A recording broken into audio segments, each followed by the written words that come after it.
Hello, everybody. Happy New Year.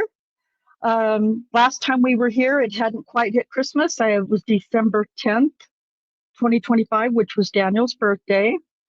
And basically, we showed you the video of the rally that Jennifer and her family and others had held out in Oklahoma City for Daniel's birthday, and also commemorating the 10th year of Daniel's conviction, which happened to be on his birthday, which is still just so sad to me. But anyway, so Happy New Year.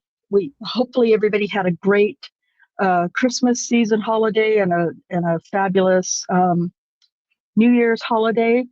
And so before we get into today's discussion, I want to say hello to Rick and Cherie. Rick, do you want to say hello to everyone? Hello, everyone. There's a movie that, oh my gosh, there's a movie that just popped into my head, a line from a movie. Oh, Christmas Vacation. I just remembered what it was. Anyway, when you did that, that's what it reminded me of.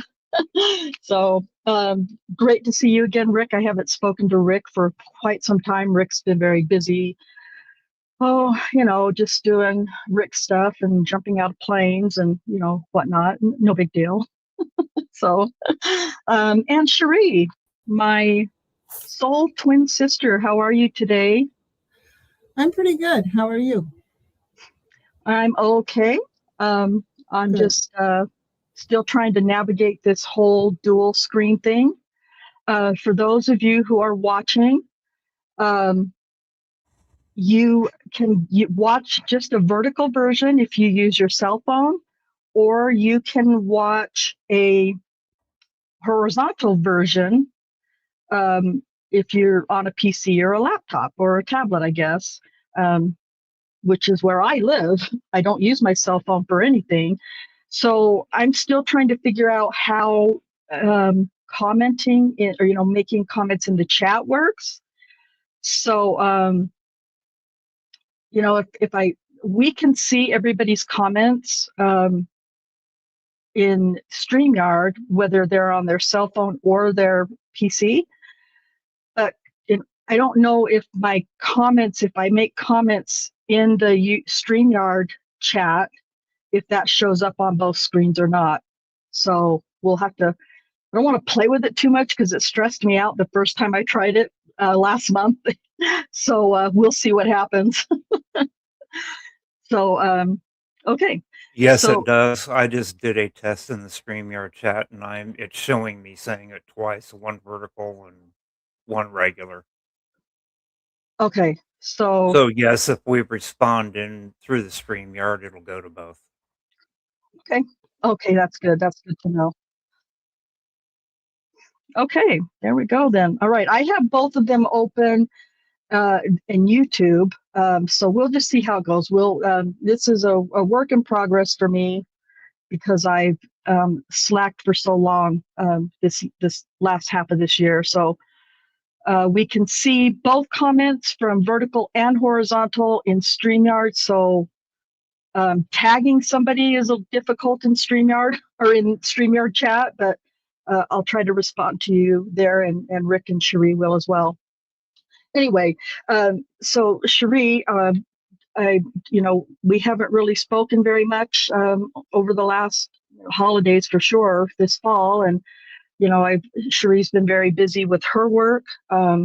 What times we have been able to chat through text, she's expressed how busy she is with work, so which is good. But as an attorney, somebody's always hurting, right, Cherie? That's true. It's been kind of easier this last couple of weeks because not a lot happens in the courts, at least in our courts, until this time of year. So I've been able to get a lot of catching up done, and so feeling more relaxed. Oh gosh, that's so good to hear. Cherie is very gently, yet firmly, yet lovingly pushing me, which I'm grateful for, to start making more content regularly. You know, the lack of content has been 100% me, not Cherie or Rick at all. So, you know, it always comes back to me and my real life stuff that I struggle with. So that's stuff for my other channel, for my Sassy Gemini channel. So, which I have only done one video on.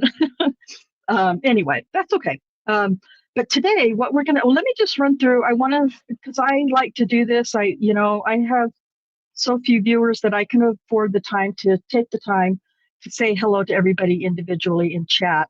Lauren, thank you so much for being here. I really, really appreciate you being here and having your support. And my soul twin sister, Cherie, and look who it is, Sheila Jones. It is so good to see you. I haven't been doing anything, so I've missed all of you guys, that have been following us along with us for so long. So I apologize for that. And we're going to work on getting better at that. I always say that, and then I still disappoint. And this is just Dawn, who is my soul sister, different than my soul twin sister. But Dawn, it's great to have you in the chat. It's great to see you. And, I know this is a really difficult, very busy time for you. And yet you're still taking the time to at least check in and say hello. I love you. And, my condolences on the loss of your sweet mama a few days ago. And I don't know if you caught my my ex DMs that I finally was able to get, but X has been playing games with me too. I knew I had messages in there, but I couldn't see them for some reason. And so anyway, I responded to everything you had sent me since like early last month, just on. And let's see here. Sheila says she's been on YouTube. Oh, she hasn't been on a YouTube live in a while. It's because I haven't done one mostly. But also, I thought you said you've been tied up in a new crazy case. Oh, Lord. If you get a chance, just type in the chat the name of that case, because I'm sure it's something I've seen or heard of. So I'm definitely interested in what Cherie says the same. Yeah, what new crazy case? We love crazy. So yeah, let us know what you're looking into. Oh, Carmelo Anthony. Okay. Sink. Hi, it's great to see you. Thanks for popping in and saying hello. It's funny you say that, because I followed it when it first happened for several months. Crazy case that I know is going to be, what's the word?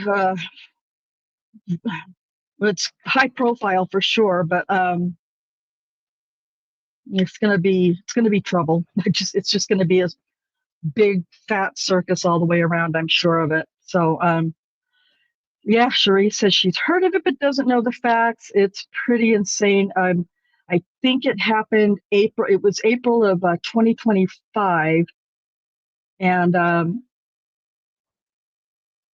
so you definitely just look up Carmelo Anthony and get the rundown. Saying sorry, go ahead. Is he a football or basketball player? No, he's the athlete that stabbed the athlete from the other school at a meet in Texas. Okay, yeah. There was a big basketball player about 10 years ago named Carmelo Anthony at Syracuse University. Oh, that's right. Yeah. No, not that Carmelo Anthony. This was a kid. He was a student. Yeah. So definitely, we'll definitely be looking at that too, Sheila. So thank you for mentioning that as well. Sink, we are you're not being mean. I'm always a very slow starter when it comes to live streams.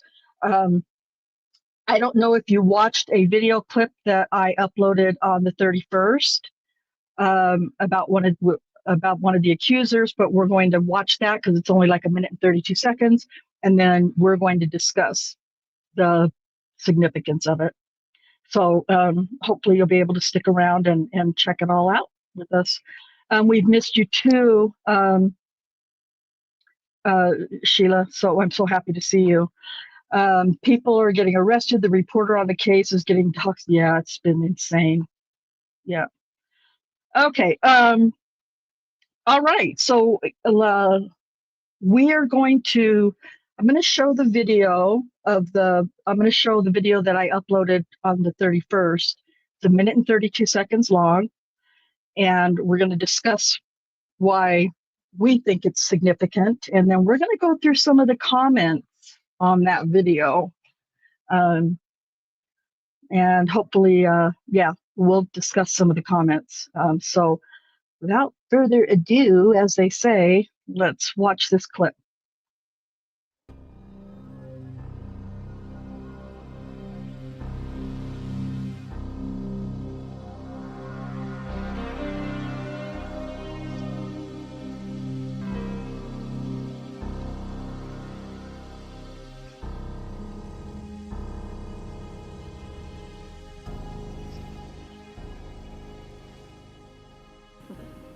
Do you recall listening to audio recorded interviews of you? I can't remember. Do you recall listening to audio recorded interviews of Daniel Holtzclaw?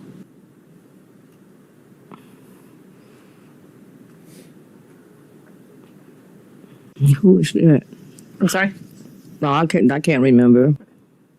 Do you recall listening to any audio recorded interviews of any victim other than yourself? No.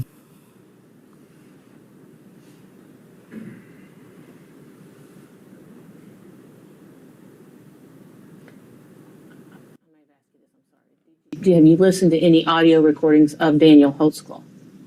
I can't remember.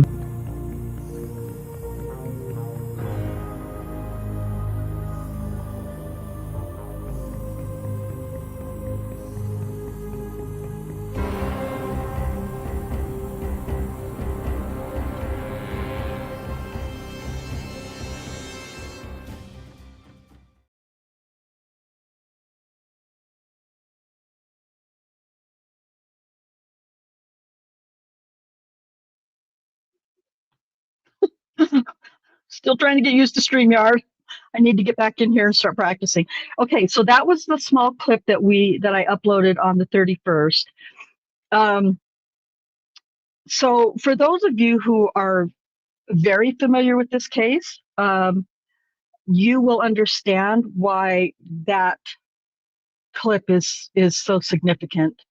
For those of you who aren't familiar with the case very well, I will try to put in a nutshell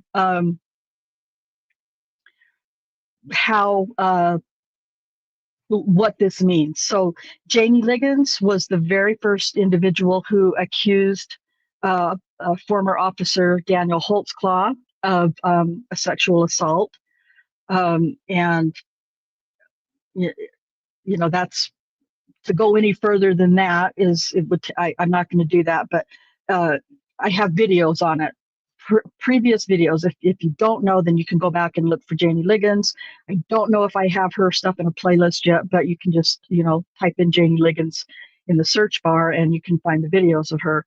That we've done of her case. But she was the first person who accused Daniel of any sort of sexual assaults. That was June 18th of 2014. This deposition was taken, I always forget, let me just pop this up here really quick. Let's see. Made the formal complaint. Okay, it was on December 14th that she sat for the deposition in the federal civil case that she and other accusers had filed. for against Daniel Holtzclaw. Against Daniel Holtzclaw and the city of Oklahoma, a couple of one of the detectives, Rocky Gregory, was included in the suit, and another cop who we've never heard very much at all about, which was so kind of based on our research and what we know about the case. It wasn't random, but for people who haven't done research or don't know very much about the case, Brian, I can't remember, he was a cop, Cherie or Rick, do you remember the name of that cop who was also being sued? Brian, I can't remember. He was a cop that was part of Jannie Ligons' initial claim on June 18th. So anyway, so from the time she made the accusation, June 14th of 2004, or June 18th, 2014, to the time, so all through the trial ended and Daniel was convicted on December 10th of 2015, sentenced in January 2016. But from June 18th, 2014 to December 14th of 2018, this woman who's probably had conversations very, very frequently, I don't know, you could say, well, several times a week, let's just say that, several times a week, had conversations about her case against Daniel, her accusations. We went through the entire, with the police report, preliminary trial, and then to the civil lawsuit. And she couldn't remember the man's name who she accused of sexually assaulting her.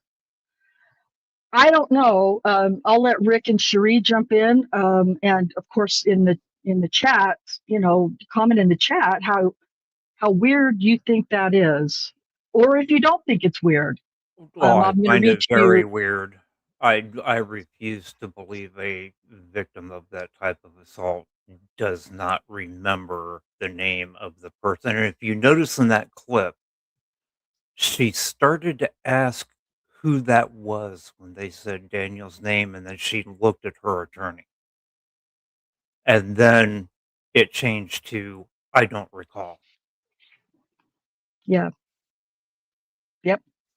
She absolutely looked at her attorney. And just so everybody's aware, when she glanced over to her right after she said, "Who is that?" when the attorney mentioned Daniel Holtzclaw, "Who is that?"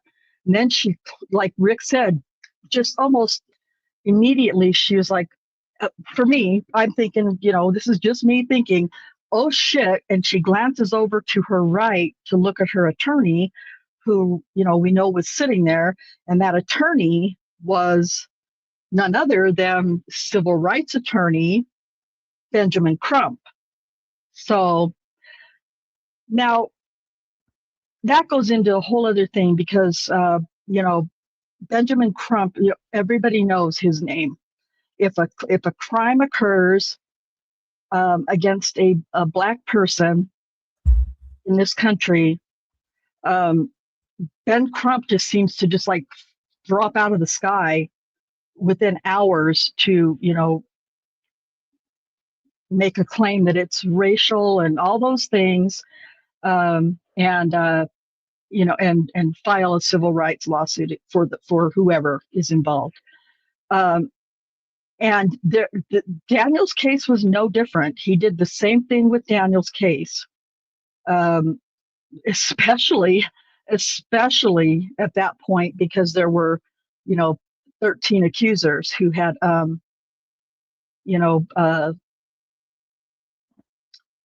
been a part of the whole thing.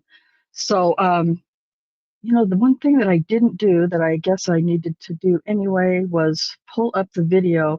So yeah, so Rick, like Rick said, it's almost impossible for me as a woman, as somebody who's been through some stuff in my whole life,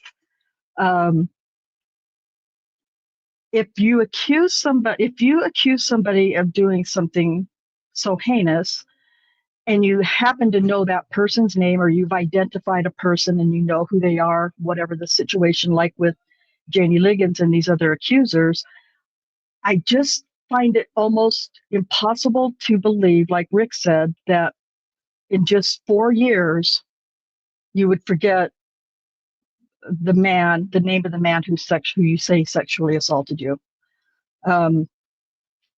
Cherie, what are your comments about that, if anything? I I think you said it all. Okay. I feel bad I always do that. So yeah, I mean, you guys can put it in the chat. I believe that I'm trying to find the actual video itself, so so I can go through the comments with you,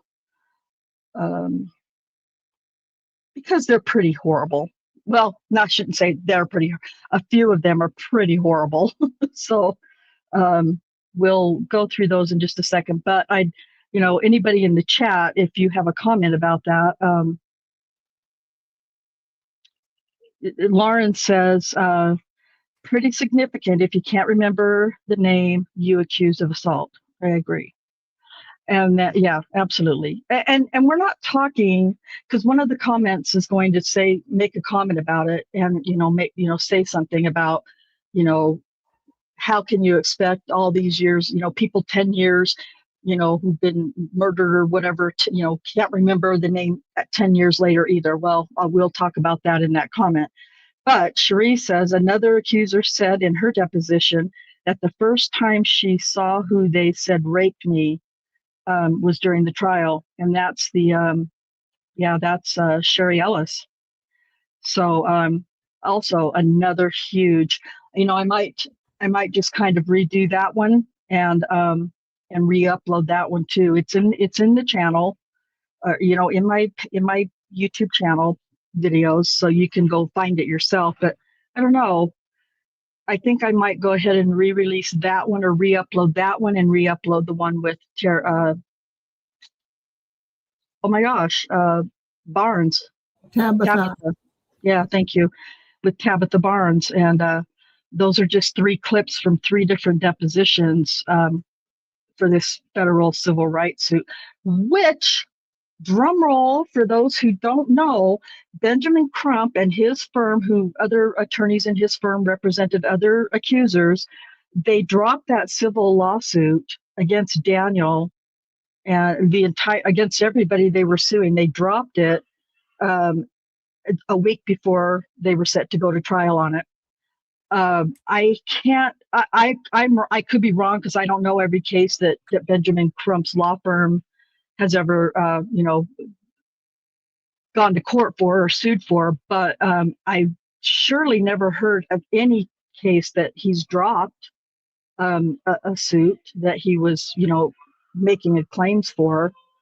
I don't know. To me, that was also pretty significant, that a famous, well-known civil rights attorney in the United States dropped a civil lawsuit that he was, suing some people for. So I don't know. That's a pretty big deal to me too. Also, so I believe, I'm pretty sure, I can't remember the exact number, but I feel pretty confident that the amount that each accuser was asking for in that civil lawsuit was $75,000. Ultimately, for some reason, and these are things that go on behind the scenes that nobody gets to know about except for attorneys, for some reason, the city of Oklahoma, who had already been granted summary judgment in the civil lawsuit, they awarded the accusers some amount of money. It was, gosh, I think at the time it happened, it's been a couple of years ago now, but I think the time that it happened, an attorney friend of ours helped us do some figuring. He's a criminal defense attorney. helped us do some math. Actually, he did all the math because I can't, but because he knows, how defense works, and plea deals and things like that. He knows how those things work. He knows how settlements, are mathed out. And I believe that he had made an estimate that each accuser ended up winning, I think, like $12,000 each at the end of the suit, which the city of Oklahoma chose to award these accusers, even though they'd been granted summary judgment. Sheree, does that number sound kind of familiar to you? It rings a bell, but I can't say for sure. I was just Googling it. It's been a couple of years. Yeah, it's been a couple of years. I know I believe we did a live stream or a live stream that we were talking about we talked about it. And this attorney gave us a pretty close estimate of what he believes each accuser ended up with as an award from the city of Oklahoma, who had been previously granted summary judgment in the civil suit before it was dropped. For those of you sorry. No, go ahead, please. Go ahead. AI tells me that it was a total of $129,500 to resolve the suit, and then individual payments each accuser that was still in at 7 received about $18,500. Okay, that sounds right. And then our attorney friend, I don't want to say his name because I don't have his permission, but our attorney friend who has over 30 or 40 years of experience with this, he, kind of did the math for us and estimated that at the end of that award of $18,000 for each accuser, that they probably, each of those accusers ended up with around $12,000, which is a far cry from $75,000. And really, in the grand scheme of things, not really very much money for a settlement like this. Oh, you know what that payment was for? Tell us. To keep those girls from going on the stand and putting holes in their criminal case that they had already completed. It's exactly what that was for. Right. Well, yeah, because by the time they got that award, anything they would have said on the stand in that civil suit, could have been used in an appeal. Right. Exactly. Yeah. Any of that sworn testimony could have been folded into an appeal for Daniel, where his lawyers could go, "Oh yeah, but look what they said in the civil suit about it. That is completely different from what they said in the criminal suit." Now they've changed their story. Yeah. So right. Exactly. pay them as little as you can and settle it, and don't ever let it come back, because we don't want inconsistencies on the record. Right. On the record. That's exactly right. Like you said, in a courtroom setting, in a trial setting. So also, we have no idea about any sort of NDA that may have been signed. There may or may not have been an NDA signed about the winnings of each accuser, that they signed.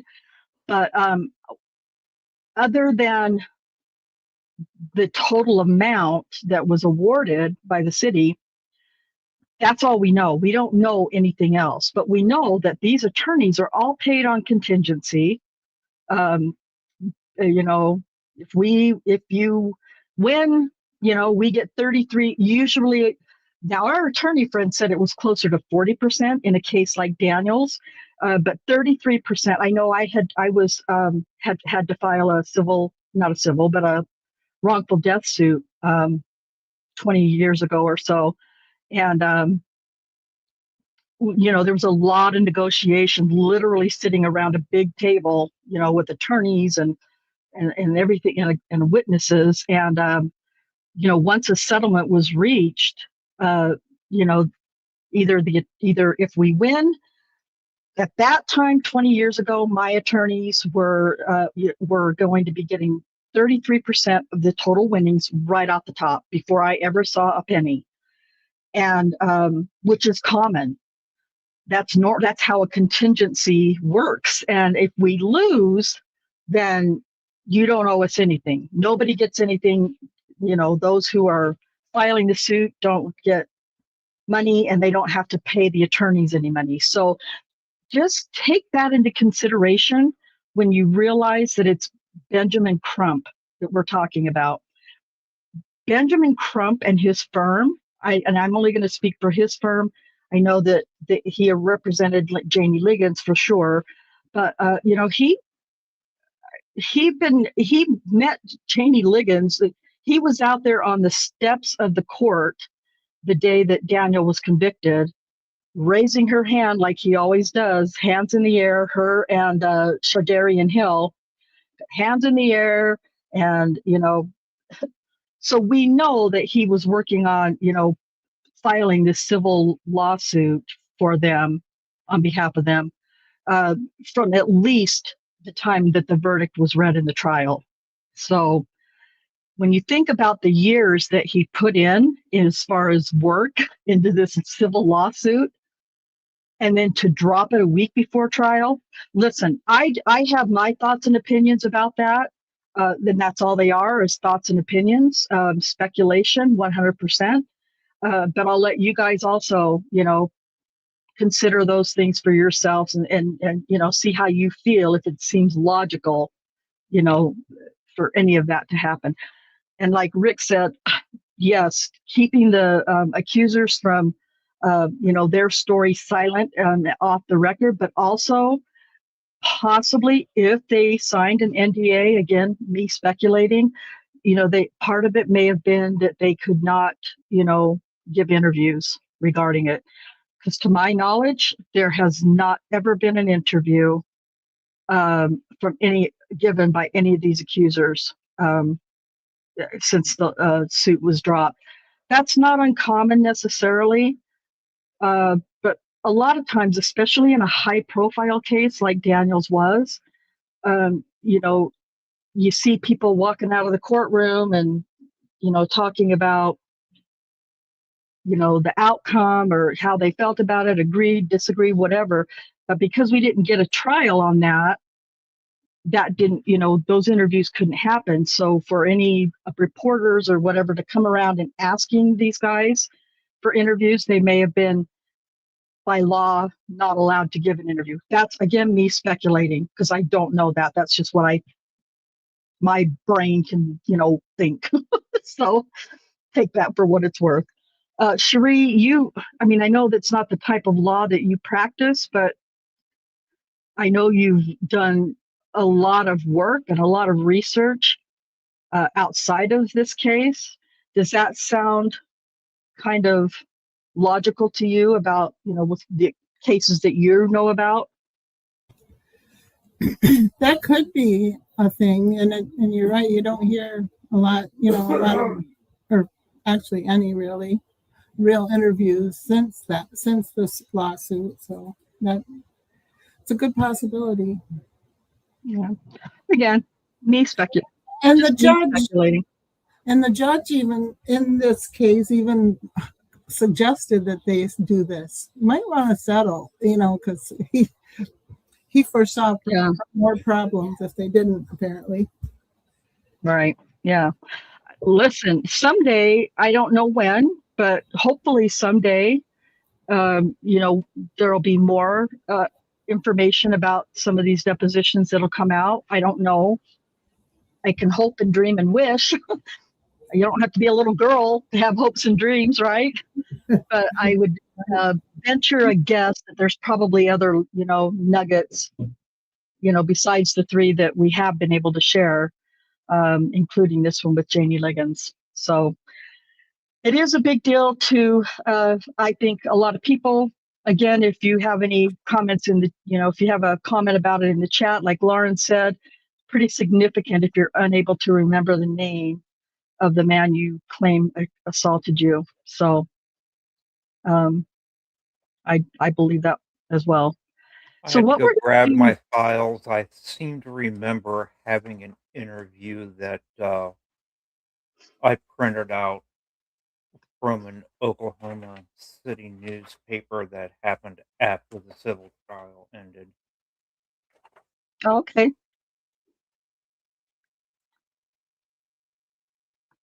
I've got so many files now that I had to create a second folder. All my Daniel stuff is in 2 of those big green folders now. Oh, I know you have a lot of stuff. You've, again, for those of you who aren't aware, Rick, I got to know Rick probably a little over a year ago, year and a half ago, maybe.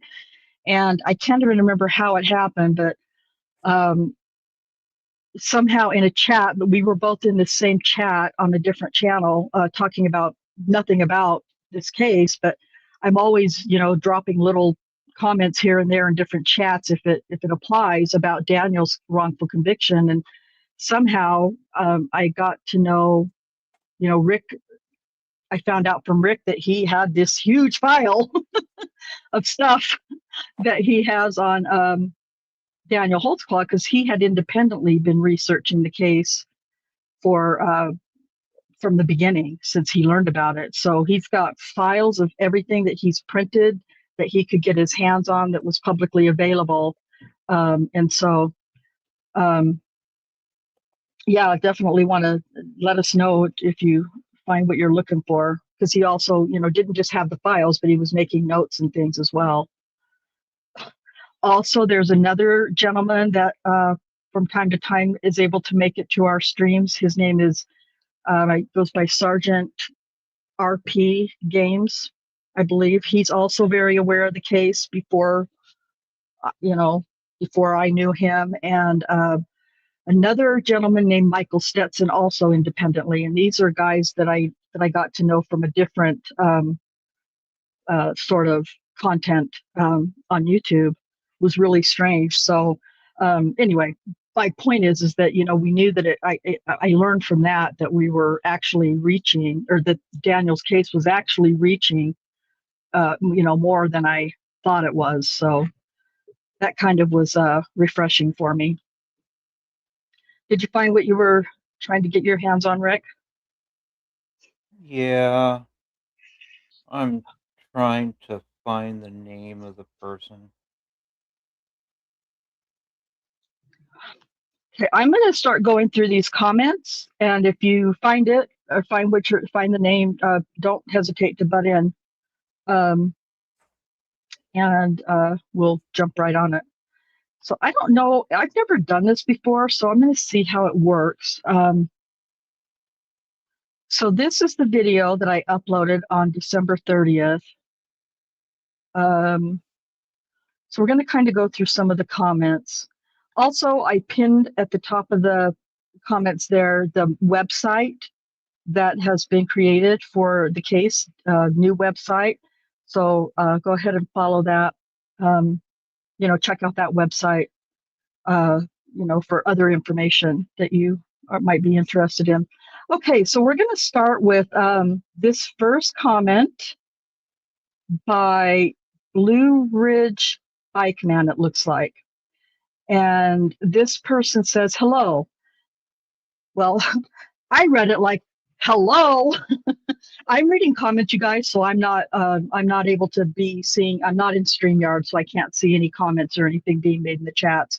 Rick, I also can't see you, so if you find that name, you just stop me. So this first comment, hello, if somebody testifies person X committed a murder 10 years ago, then 10 years later admits they cannot recall their testimony, it has zero influence upon the conviction. A witness forgetting later is not a get out of jail free card, and that also applies to Daniel Holtzclaw. Absolutely, I agree. So my response is, and I try really hard, you guys, to be respectful when I respond. I try to respond to every comment. I can't always see them, but I try to respond to all of them. I've been watching these very closely. My response to this person was, first, thanks for your comment. First, we're not talking about any witness to a murder or anything else. Jannie Ligons was the accuser. And it wasn't 10 years. The depositions were taken only 3 years after, I said 3, I think it was 4, after the conviction. Not to mention, no one was letting her forget anything. Her accusation in and of itself was a lie. That's what we believe. And because it appears you didn't watch the clip, or at least not to the end, there was zero evidence, forensic evidence, that Daniel Holtzclaw even touched her. And she made her false accusation only a few hours after the stop. And I said, I appreciate your analysis, but it doesn't fit here. And this isn't being brought to light to get out of jail free. It's just one very small example of the lies and fabrications on the entire case. And then the response was, okay, so is an accuser forgets her testimony years later after a conviction, it doesn't undermine the conviction. As you know, Ligons wasn't Holtzclaw's only Vic. And of course I had to respond to that. I said, I haven't made any claim that this one thing undermines the conviction. And yes, I know very well that Holtzclaw was accused by many different women. Just because many different women make allegations doesn't mean the accused individual is actually factually guilty. And just so you're clear, this isn't about Jannie Ligons forgetting her testimony. Not at all. The fact that she couldn't remember the name of the man she falsely accused of sexually assaulting her is the issue. I said no way. I'm not sure why I said that. 3 years after her alleged assault, BLM and her civil rights attorney, Ben Crump, said Holtzclaw's name practically daily during those few years. Again, a civil rights lawsuit that he dropped against Holtzclaw a week before the trial was set to begin.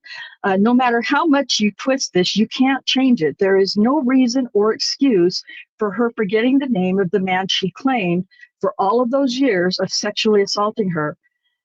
I felt like this was important. Ask any victim of any sexual assault if their assaulter's name was known to her, if she ever forgot his name.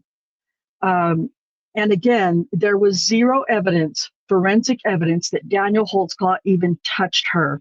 Isn't that something odd to you? Or are you just so close-minded that you can't recognize truth and facts when they're handed to you? Yeah, snarky. I got a little snarky, not gonna lie. part of who I That am. actually wasn't a victim. I found it. That was Lori McConnell from the DA's office that yeah. answered the question for a reporter. Oh, did she? Okay. What did Yeah. she say? Just basically, it's a rock solid case. There is absolutely nothing nefarious about it, Mm, and it. yeah. Is that Too when deep. they were all standing outside after, or like the prosecution team were all standing? No, it was it was not long after Giger gave that presentation. Apparently, a reporter got a hold of her and was asking questions about the case, and that was her statement to the reporter. Lori McConnell, who, by the way, is one of the ADAs in District Attorney David Prater's office, who it has been proven had an affair with the judge in Daniel's case, Timothy Henderson. Is that the same Lori McConnell? Yeah. Yeah. Okay. Again, a little more snark for me. So yeah. So thank you. Yeah, I've never seen that. I'm curious about it. It was like in one paragraph of an article that somebody was writing about the entire case, and for some reason my brain remembered it as being one of the victims, but it wasn't. Gotcha. Okay. Well, it's still interesting though. So I'm guessing that you guys can't really see this very well on your YouTube screens. And for some reason, I don't know if that's going to help. Does that help a little bit visually? Okay, so that was that first comment that I came upon.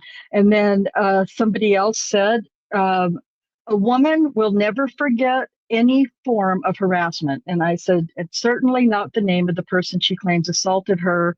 Would you agree? And the person replied, respect. So let's go to this comment.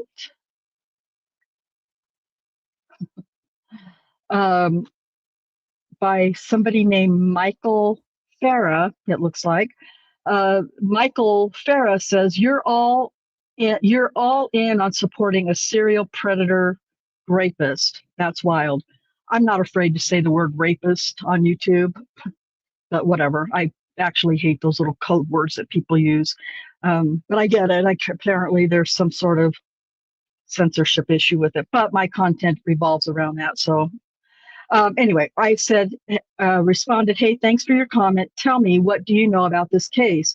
I'm supporting a person who was lied about, accused of heinous crimes, which there is no evidence of him committing.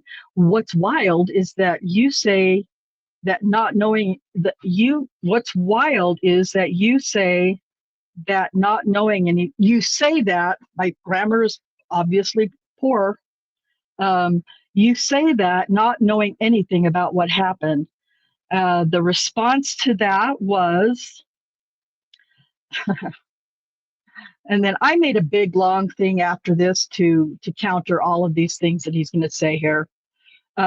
Basically, though, he came back with, I know he was convicted by an all-white jury of his peers, true, on 18 counts, true. 8 victims, not true, of 14 total, not true. I know he received 263 years in prison, check, because the judge found the evidence so convincing, not true, in my opinion, our opinion after our research, and the behavior so malicious that he ran them consecutively, true, which almost never happens, also true. I know that his operable dash cam was, Cherie, is this the one you were telling me about when we first got started? A response? Yeah, because I haven't. Okay, yeah. He says, I know that his operable dash cam was turned off or not activated conveniently during any encounter, despite the encounters being verified. Cherie, why don't you talk about the dash cam really quick? Or they didn't have dash cams at the time that these alleged crimes allegedly happened, but I think they did get them afterward, but they did not have them at the time. So, No, they did not have dash cams in the cars at the time. they also did not have body-worn cameras at the time. I'm not completely sure of the exact time, but I want to say it was shortly after the verdict or the conviction that they did finally get dash cams and body-worn cameras. I wish they had them, you know. Yeah, definitely. Yeah, so when I see somebody say the operable dash cam or body-worn camera was turned on, no, there was no dash cam, so pipe down. Despite encounters being verified. So yeah, the encounters were verified through ABL and or GPS, whatever you choose to call it. In police work, ABL stands for, I think it's automatic or automated vehicle locator. I believe that's the words that it is. Same thing as GPS. Excuse me. So yeah, it was verified through GPS. That's it. Just verified through GPS. And then he goes on to say, I know there was female DNA on the inside of his zipper with a full match to a 17-year-old accuser. I know GPS data put his patrol vehicle at several of the crime scenes during the alleged now proven attacks. And then he says, and I know he is rotting in prison right where he should be. I thought, okay, listen, I know people don't like to read through long ass, YouTube comments and stuff. Mine are always, long usually, but I said, responded back, just as I thought, you don't know about the facts of the case. Let me show you how I know. And I'm not going to go through all of mine, but I went through this big, long TLDR thing, countering everything, that he said or claimed. So this is, Cherie just told me about this. I missed this one. I haven't seen this comment yet, but he responded, except for my irrelevant typo 1413, you've confirmed everything I said.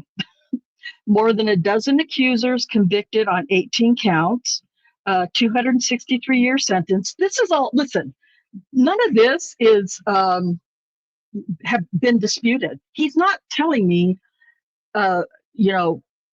researched facts of the case that the public doesn't already know, right? So DNA on his zipper, GPS data placing him where the accuser said he was. You also offered fringe opinions that are not shared by the judge. Like, my opinions are fringe, but his aren't. So my opinion on what happened is only valid if the judge who tried the case agrees that my opinion is valid. I guess. Yeah. Okay. So he says, you also offered fringe opinions that are not shared by the judge and 12 jurors. The reason for consecutive sentencing and the DNA being falsified. And regarding dash cams, you're just blatantly wrong. Officers had no BWC, but the patrol cars in OKC did, in fact, have dash cams. In fact, there is an OKC police policy from 2014 to 2015, which requires officers to verify the dash cams are operable before they start their shifts. The policy also describes how the cameras activate when the overhead lights are activated. Listen, I'm going to come back over here to StreamYard really quick because that just pissed me off. I am not blatantly wrong. Rick is not wrong. Cherie is not wrong. Everybody else who has worked on this case knows that we are not wrong about this dash cam business. Rick, If my memory serves me correctly, and I can't remember the exact dates, that policy was written for approval because the federal funds had already been granted to Oklahoma City to equip their cars with dash cameras and their officers with body cameras. They had not taken delivery of the actual devices as of that point. They were in the pipeline, but they weren't there and installed. And Right. like any policy for something like that, you have to have the policy on how they're going to be used in place so that everybody knows what the policy on them is before you actually put the devices in the vehicles and people start using them. exactly. I also believe there's some pretty well detailed information on that as well on Uncuff the Innocent, the website Uncuff the Innocent. I don't know if one of you are able to grab the link for that. I should have it in my description, but I don't. I suck at that kind of stuff. But if one of you are able to grab that link and put it in the chats for anybody interested in checking out Uncuff the Innocent. I've got it bookmarked somewhere. Let me find it. All right, thank you. I'm going to go ahead. This is going to take me, this is going to be a well thought out response to this whole thing about telling me I'm blatantly wrong. Listen, I'm not above, if I'm wrong about something, I will admit, show me the proof, show me the facts, and I'll admit I made a mistake, I was wrong, or whatever it might be. I know I'm not wrong about this. I know 100%, no doubt in my mind, I'm not blatantly wrong about this dash cam thing. I know, I always sweat the petty stuff. It's just who I am. So anyway, that was that was the end of that. Well, because I haven't commented yet, but that was the end of that Well, response. Go ahead, Rick. the other part of that is even if the dash cams that were in the pipeline had already arrived, that was the year they were adding all of that equipment. There's no guarantee that Daniel's car would have had one because you cannot take every patrol vehicle off the street at the same time and not let them go back out until the dash cam is installed. Right. You have to do it Exactly. in phases. Yep. Not only that, Daniel was Daniel's. I call it a substation, but I don't think that's what it's really called. But he was in a smaller substation. You know, he wasn't part of the big downtown OKC police department. He was in a smaller substation called Spring Lake. Oh yeah, And exactly, Sheila Jones. That's a great point. If that was the policy and there was a camera in that car, Giger absolutely would have brought it yeah, up during the trial. It never yeah, came up yep. because it Good point. wasn't there. Yep, 100%. Good point, Sheila.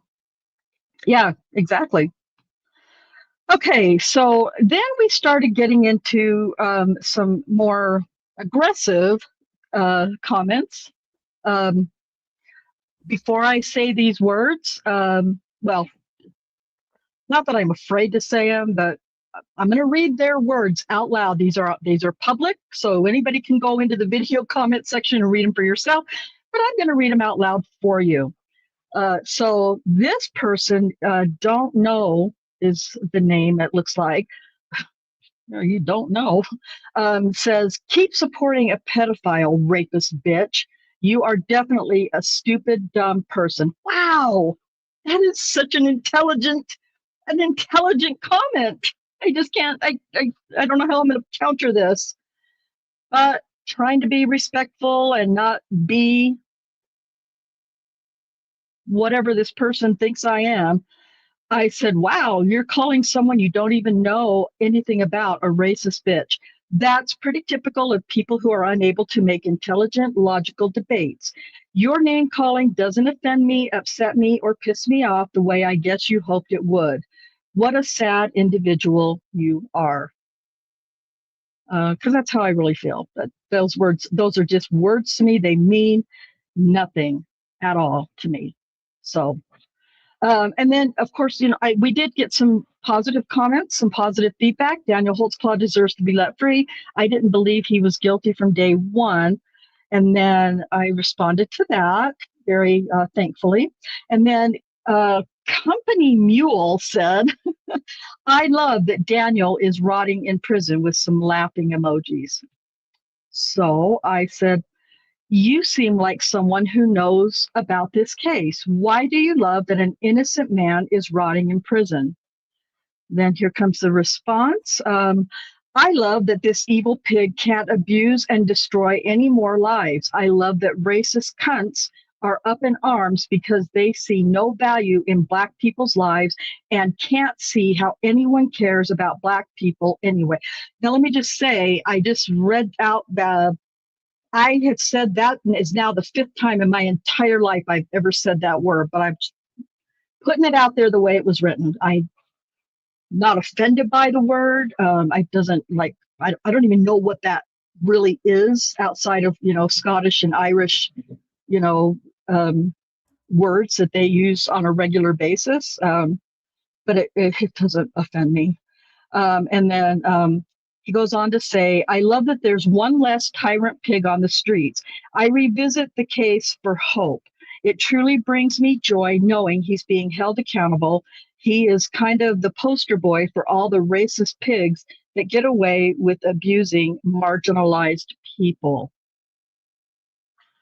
I mean, Wow, there are so many woke and DEI terms that have been posted in that comment that, yeah.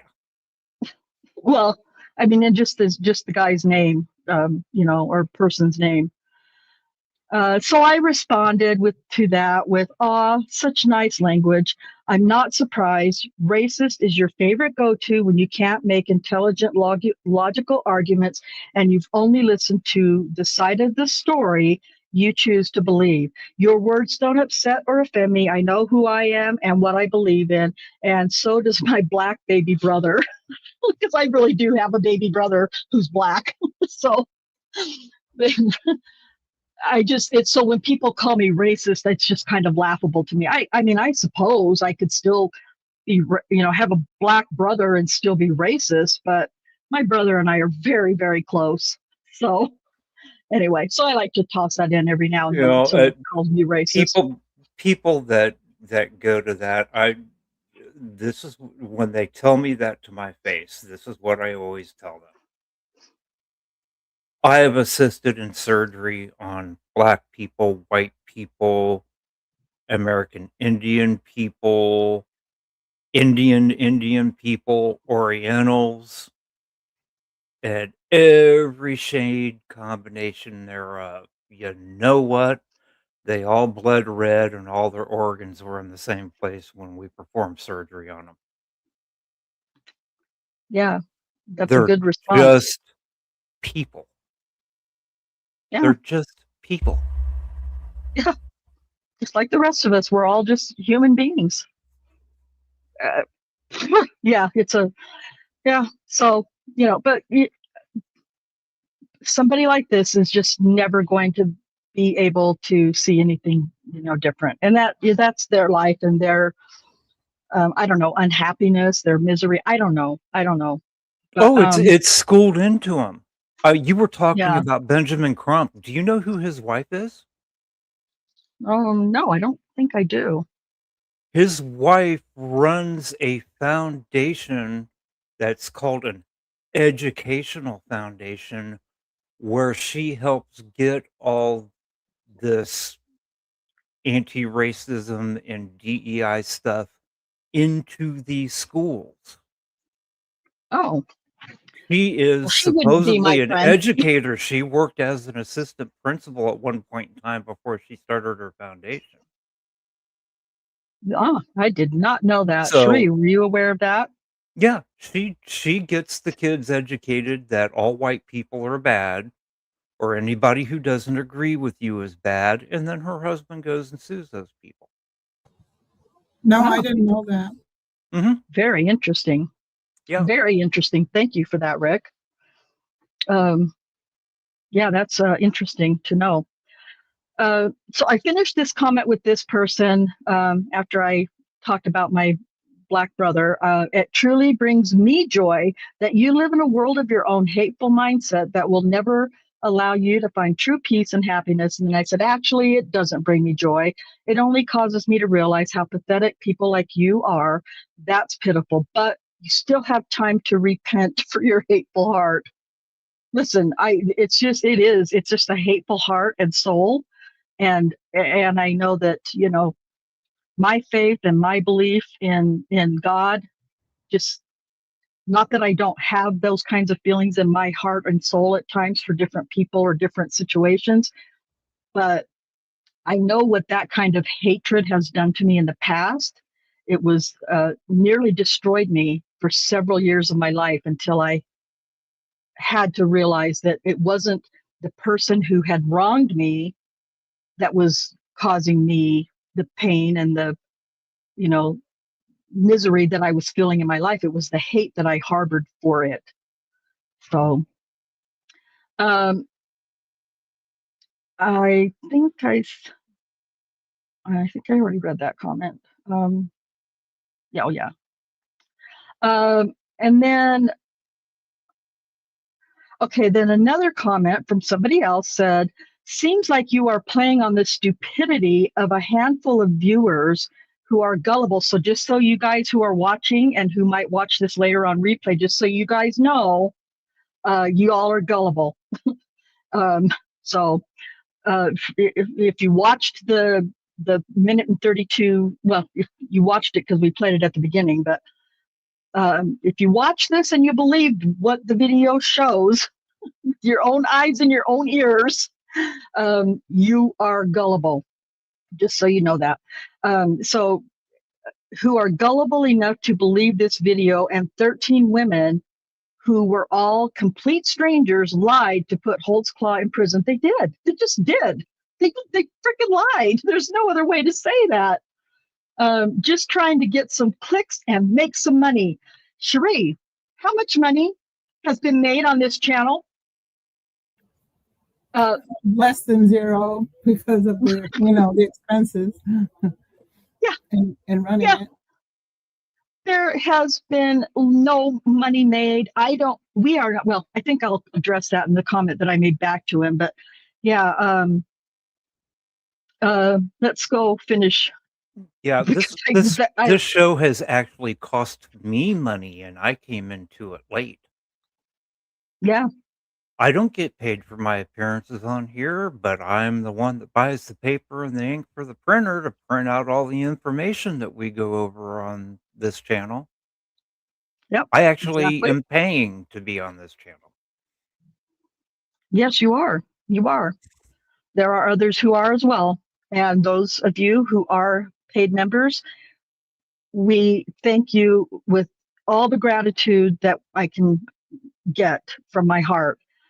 But that money doesn't, I mean, I guess it's my own fault, but we're not monetized in the sense that, we run ads or anything where the money is made. Even that is very, very,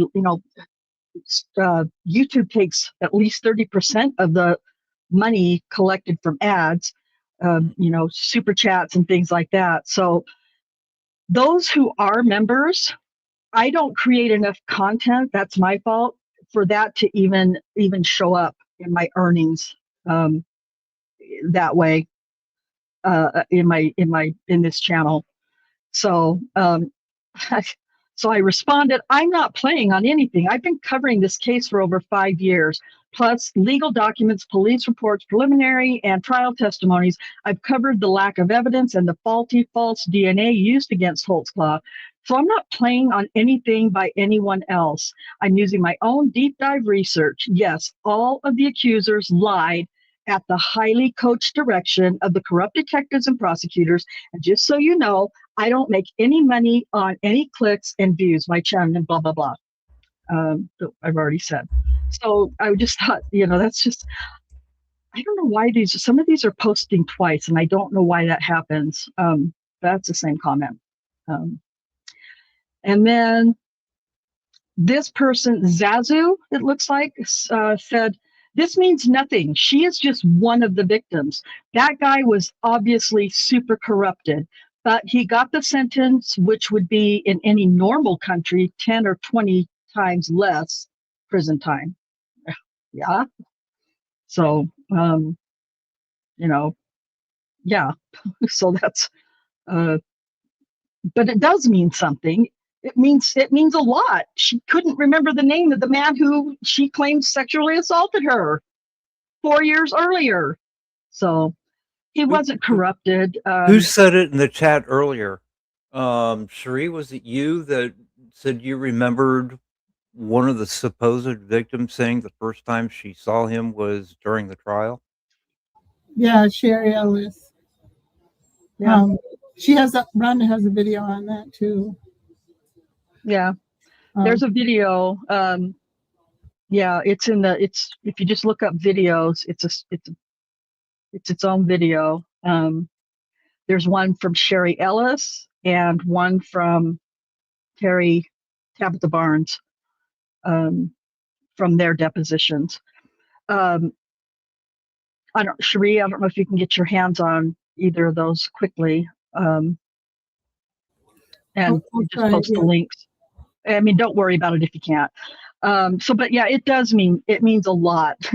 Like I said to the one guy earlier, the one person earlier in the comment, it doesn't mean that this should overturn the conviction. It just means that, it just means what you guys all know that it means. So it does mean something. And it's one of many, many, many Yeah. problems with the case. Yep. And then, of course, there were the rest of them were very nice, kind, respectful, supportive comments from others that we know as well. Anthony D. Cherie and I know Anthony D. from a different Yeah, case. I recognize that name too. I didn't, well, because YouTube did its whatever funky business with, people's YouTube names, I didn't recognize it at first. And then when I saw Daniel, Stephen, and Brendan, I was like, okay, now I know who that is. Take away those numbers, I know exactly who it is. But the rest of the comments were all very respectful and supportive and logical and reasonable, comments.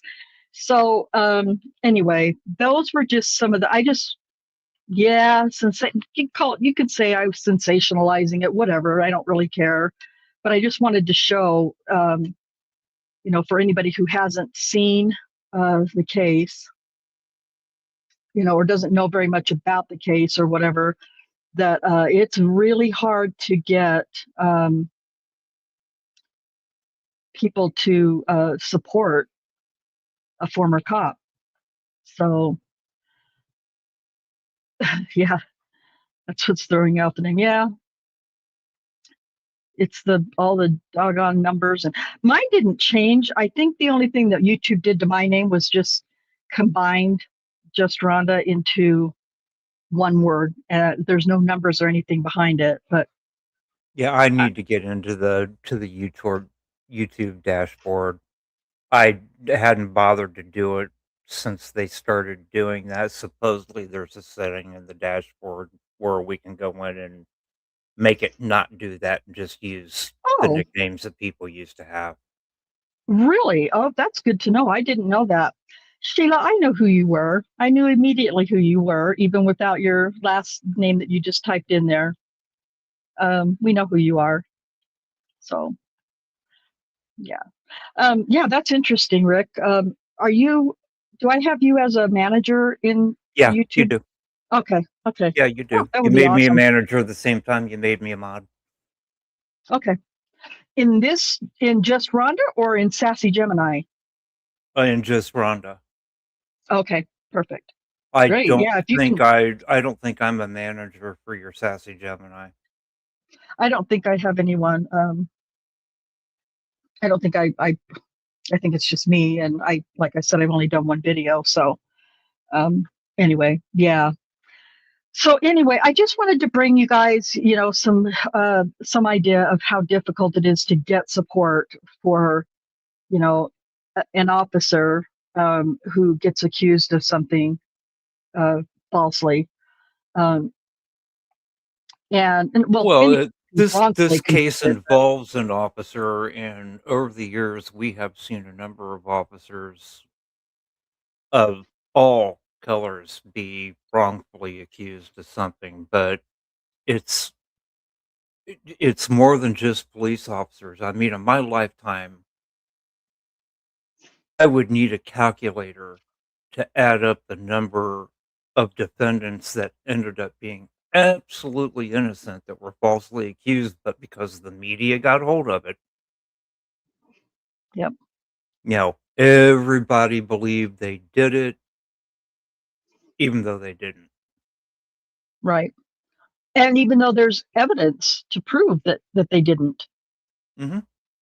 Richard I mean, Glossip is another one that we do that yeah. was the same way. Yep. Yeah, we have content about Richard Glossop's wrongful conviction. Those who remember the Richard Glossop case, the Supreme Court shockingly listened to his case, and they threw out the death sentence and basically kind of told Oklahoma City to go back to trial, because they didn't come right out and say that there was that they had created Brady violations. I don't know, I haven't read that bench slap. I'd have to go back and reread the opinion where they overturned it and sent it back. But yeah, it was pretty much the version of grabbing him by the throat, slapping him a couple of times, and saying, "You're an idiot." Yeah. Yep. Kurt, I don't think you watch Kurt, Rick. Uncivil law. Yeah, He I read that watch him. opinion. Yeah, I he watch read him. that opinion when it came down. Yep. And Cherie listened to it a little bit later, I think, and she got the biggest kick out of Kurt, saying on his live stream when he read that opinion or that ruling, that the Supreme Court just bench slapped him. Yeah, I So- do watch Kurt, and I was actually watching that when he was doing it live. Oh, really? Yeah. That's cool. Yeah. Yeah, I was too. I was like, he had talked about Richard Glossop's case sometime earlier or something. I don't remember how it came up, but he used to do Supreme Court reading decisions and stuff on Fridays. And I don't remember how it happened, but I asked him to read that decision by the Supreme Court, SCOTUS, the Supreme Court of the United States is what I'm not talking about Oklahoma Supreme Court. And he read that, and I was like, oh, thank you for, and people in his chat at the time were like, they didn't know anything about Richard Glossop's case either. And that's a man who's been on death row since 1998 or 89. I can't Didn't he remember. actually have 2 or 3 dates set Yeah. at one point? He was strapped to a gurney. Yeah. 2 or 3 different times. He's had 3 last meals that I can recall. 3 last meals. Richard Glossop has. But now he is. Oh, sorry. No, go ahead. This isn't about Richard Glossop, so finish. Well, I was just going to say, you can find his 4-part documentary. It's old now, but still relevant. But there's a 4-part documentary for Richard Glossop's case in Amazon called "Killing Richard Glossop." Good. I have watched it. It's very, very good. Go watch it. Yeah. Really good. Worth it. I was going to say, Kurt read, I don't watch him all the time, but he read another case from Oklahoma that was like 2001 or something that was just horrific. I think it was the Supreme Court that bench slapped them on that case as well. On that one too. Yeah. I know which one you're talking about. I can't remember the name. It was the wife who murdered for hire. She had her husband murdered. Right. But there was something that, the Supreme Court did throw down on that one too, even though she was guilty. They weren't basing it on evidence. They were basing it on, because she's sleeping around, kind of slut shaming or whatever, that didn't really talk about the facts. It was talking about the clothing she was wearing and the lingerie and her thong pants. I remember that one. That one. And even though she was guilty, the way that the guards and people's testimony who they were using at trial was all derogatory. And anyway, that's also another interest. There are a lot of horrible cases from Oklahoma City. I have a few different videos way back in the day that we've covered some wrongful convictions in Oklahoma City. And we have 9 or 10 chapters of a 12-chapter book in our Discord that I read and recorded. If you want to, go and listen to me trying to be a narrator, because I sucked at it at the time. It was good for the time, but I look back at it now. I listen to it, and I'm like, oh wow, I know a lot more now. I'm a lot better. I've learned a lot more. So anyway, that was a book called Death and Justice. Death and Justice. Yeah, Death and Justice. And it talks about the Oklahoma killing machine, because Oklahoma, like Texas, and I think it's Mississippi or Missouri, they have first of all a lot of wrongful convictions, but a lot of, you know, death penalty cases that have just been proven to be false, you know, false accusations and convictions. And, you know, innocent men have died because of, you know, places like Oklahoma City. There is currently, and I wasn't going to talk about this, but there's currently a case. I tweeted about it several times. Look up, oh my gosh, his name's going to slip my mind. I might have put something in our Discord about it. I can't even remember if I did that, but there is a Jesse Mack Butler, I think it is, in Stillwater, Oklahoma. Yeah, Uh, I think that's the name. Yeah, oh my gosh, you guys, this is a talk about heinous, horrible crimes. This guy was a teenager, I guess, at the time, from Stillwater, Oklahoma. He sexually assaulted, raped, strangled, nearly killed one of his girlfriend at one time. And the worst part about this case was that he ended up getting, you know, one of the what they call sweetheart deals. He was tried as a youthful offender, and he was supposed to be tried as an adult, but he was given a youthful offender sentence. No prison time, no jail time, just home monitoring with GPS, you know, counseling, community service, things like this, that, and the other. And he raped, sexually assaulted, and nearly killed one of his girlfriends. And he got the youthful offender sentence. And it is disgusting. More details have come out. You can find a lot of it on Law and Crime. News Nation, Ashley Banfield has covered it on News Nation. It's a horrible case. Jesse Mack Butler is his name. Well, they did the same thing with Ted Kennedy ended up testifying at his trial. It was a cold case, and they ended up charging with one of the Kennedys with it, one of the newer generation Kennedys. And they ended the guy at the time that he was charged was like 36, 37-year-old, the Kennedy. And they tried it in juvenile court.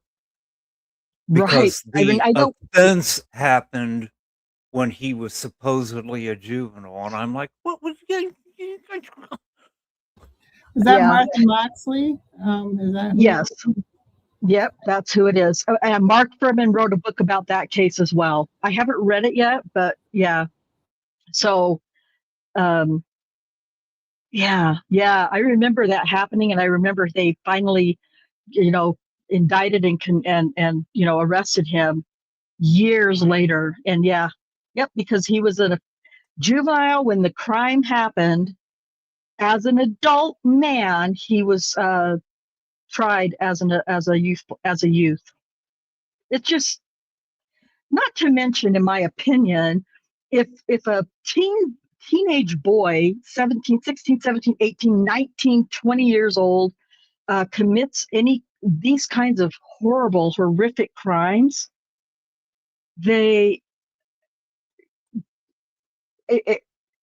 most youthful minds don't think those ways. And I'm not saying that only adults should be thinking about committing those kinds of, I'm not saying that at all, but it's just kind of a weird thing that, you know, I did a presentation in college about a case.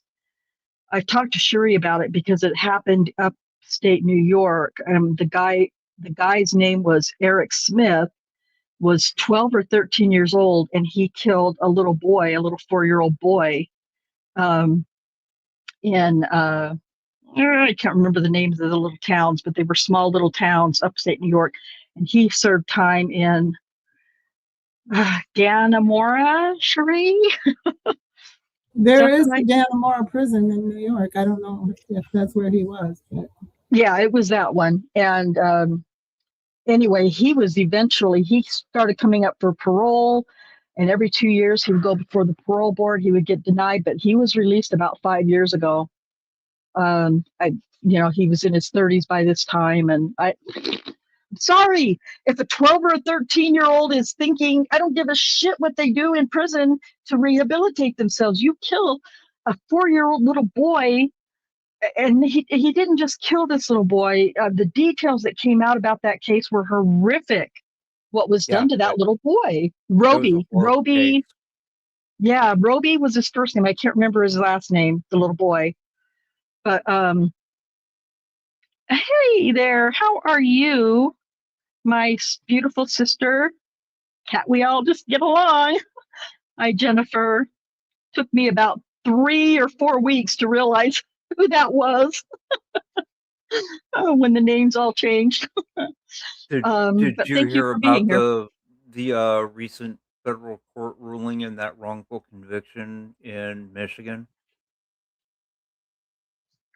What? No, no. The guy that was wrongfully convicted sued the state of Michigan and the police department and DA's office that convicted him and got awarded, I want to say it was like $23 million or $25 million, something like that, and got paid off. And then somebody, I can't remember if it was the state attorney's office or the police department, filed an appeal on something to do with the case, and he's now been ordered to return $1 million of what he was awarded by the jury. He was Oh my God. overpaid by the jury. Oh my God. That's just blah. I don't think there's any amount of money, like when Daniel is finally overcomes this and is finally proven to be, innocent and is released, because I believe that it's going to happen. He's only eligible. Oklahoma has a cap on what a victim of wrongful conviction can be paid.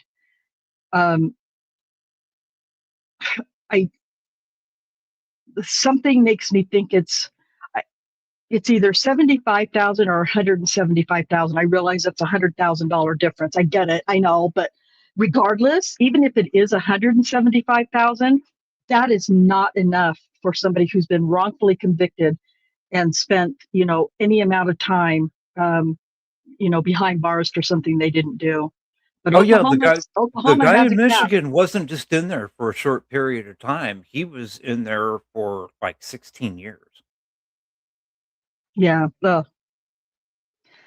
Cherie, what about also the case that you introduced me to? I can't remember the guy's name, but he's a criminal defense attorney now, who was accused at the age, I think, of 16 of killing a cheerleader at his high school. And he was convicted and sent to prison, spent, I don't remember how many years in prison for this crime. And evidence had been shown that he was not guilty of the crime. And he was finally released. I don't know what his wrongful conviction award was. I don't remember. But he went on to become a criminal defense attorney. I'm yabbering away, and I know Cherie knows more of the story than I do. And it's kind of escaping. There is one whose name is Jeffrey Deskovic, and he was, I can't remember if it was a cheerleader, but he was convicted of killing somebody and eventually got released and got exonerated and is now a defense attorney. And then there's also, what's his name? David. There's a David. Oh. No, okay. Ringing a bell right now. I know Deskovic, who you're talking about. I remember that vaguely. God, maybe that's who it is. I don't know. Anyway, I'm thinking too hard. Basically, like Sheila says, the system is broken. The system is just broken. And not only is it broken, but there is so much corruption and I guess that's I guess that's why it's broken. But man, I think about all these wrongful conviction cases, and particularly the ones that we cover, and I think, how do we ever fix it? How can we ever fix it? And the only answer I could come up with is we have to be able to start holding accountable the prosecutors and judges, I guess, too, in Daniel's case. What Dean you know, Strang said was keep talking about it. So at least Yeah, that's keep something talking. we can do and draw attention to it, because I'm still astounded. I keep learning about new cases constantly, and just appalled at how corrupt the Well, enforcement and stuff is. the problem with our legal system, and there's a lot of problems with it, is, first of all, it's based off of English common law from before we were a separate country. So there's a lot of stuff that and Sri, correct me if I'm wrong, there's a lot of principles in law that come from English common law that we have never actually written down and codified in the United States. English common law gets referred to all the time by lawyers I hear on their podcasts. Yeah, and there's that, and the fact that the state, it's usually the state, just completely manipulates it to get their own, to get what they want.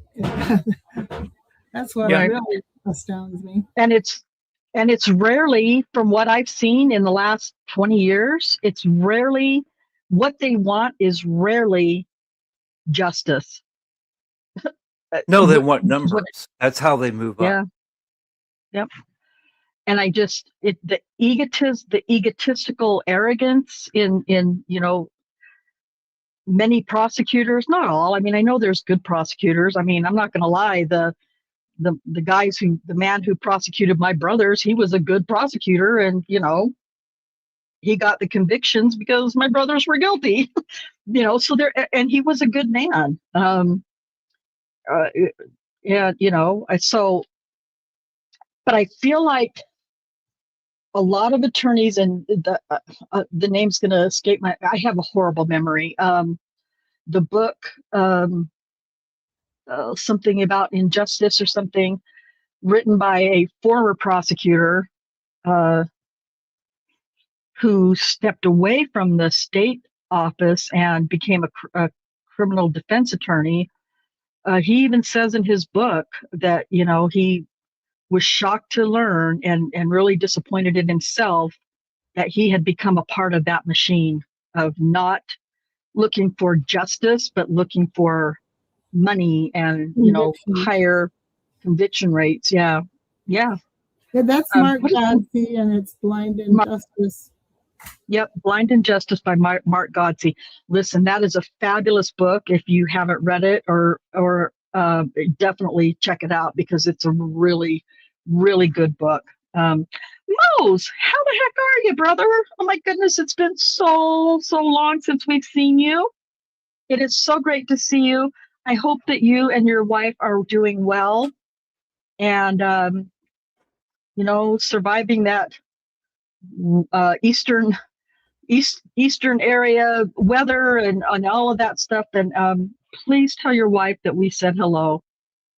So happy to see you. Excuse me. I have this nasty throat thing going on. Anyway, so yeah, we just there's so much of it. It just blew my mind when I realized that there were so many more wrongful convictions out there than what people are talking about. And it's just disappointing, terrifyingly frightening, because it could be, I know this is now pretty much cliche, but any one of us at any given time could be wrongfully accused and wrongfully convicted of any crime anywhere. So it's just it comes down to knowing your rights, being aware, self-aware, aware of your surroundings, um, and just keeping your constitutional rights in mind at all times, which we should Investigating have to do. also. What's that? I just said investigating who we elect, which is easier said than done, and some to find out what you really need to know. At least it has been for me, Right. Yeah. Mose, I'm so sorry to hear that. I hope that whatever is happening or whatever's going on with your health or whatever is, my prayers with you and Pam. I'm so sorry. Yeah, notifications with YouTube are a big clusterfuck these days. Lately, it's been really frustrating and irritating, at the lack of proper notifications and whatnot. So, but my One of prayers the are with things you. YouTube has done, it used to be if you had all notifications checked on the little notification bell, the bell turned black. Oh, Now it doesn't. You only oh, see if they're turned on if you actually click on the little drop menu thing by the bell and check to see what well, the check mark is by. So they go through and they turn off notifications for channels that people belong to, and you actually can't tell if you still get them or not unless you hit the little upside down carrot for the drop down menu for notifications. right. Or if you know that something has been scheduled and you come upon it by accident and you hit the notify me button. Yeah. More here. Great to see you. I'm so happy to see you in chat and to see you, with your hand waving hello. And it's great to see you. Thank you. You've been on, are you saying on TikTok? I don't watch TikTok. I don't even have the TikTok app anymore. I see TikToks that other people, from, like when I watch a video and they show a TikTok in it, but, I don't really pay attention to TikTok, I guess. I don't know. I don't know why. I have a hard enough time just keeping up with YouTube, you guys. Yeah, Jonah, it's Jonah, frustrating. Much of our legal framework comes from a document that has never actually been codified in our country. I mean, and I don't know if Sheree has heard this or how many people have heard it. Have you heard the latest from England under their common law principles? no, I'm scared. Except for a very limited number of very serious crimes, the Justice Minister in England has now declared that citizens no longer have the right to a jury by trial. Oh my gosh. Anything under a certain prison sentence, you're not allowed to have a jury anymore, only a magistrate judge. I hadn't heard that. No, that's Yeah, I that didn't came out either. about a month ago. They've taken away jury trials in England except for a very limited type of case. Wow. That's, well, man. England, UK, man, what the hell? It's just, it's, Well, that should scare every American just because of the simple fact that a lot of our legal precedent and principles are based on English common law. right. Yeah. Yeah. Scary. Very, very scary. Mose, you know what? I miss those voice calls in Discord, back in the day. I loved hearing your true self and your political commentary, and nothing that you or Pam have ever said has ever, made me think any type of way. I try not to let those kinds of things get in the way of friendships and things like that. So Um, I haven't done any content, Mo's except for one video I did, a few weeks after Charlie Kirk was killed. I did a video on my second channel, Sassy Gemini, and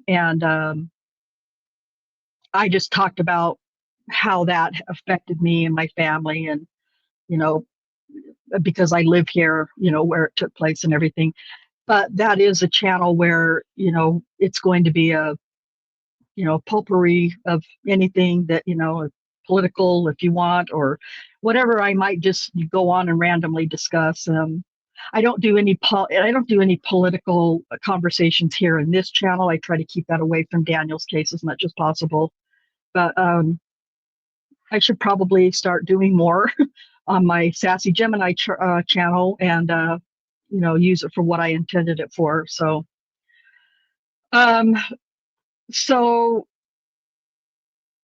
yes, I know. Thank you. I appreciate that.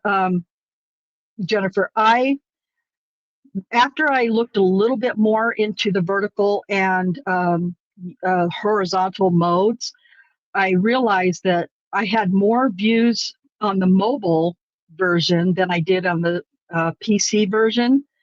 And the two views combined were pretty significant for any of our videos. So I'm just going to try it out for a little bit longer. I did put a poll in on the channel, I don't know, a little while back, asking if people preferred one over the other, and it was there weren't really a lot of responses, but there was really no preference either way from those who did respond. I thought, it's okay if if it helps get more views for the case, then that's what that's what works. That's what I want to do. Wait, what? I just realized who you were addressing that to. Kat is the Playboy bunny? That's Jennifer? Yes. Yes.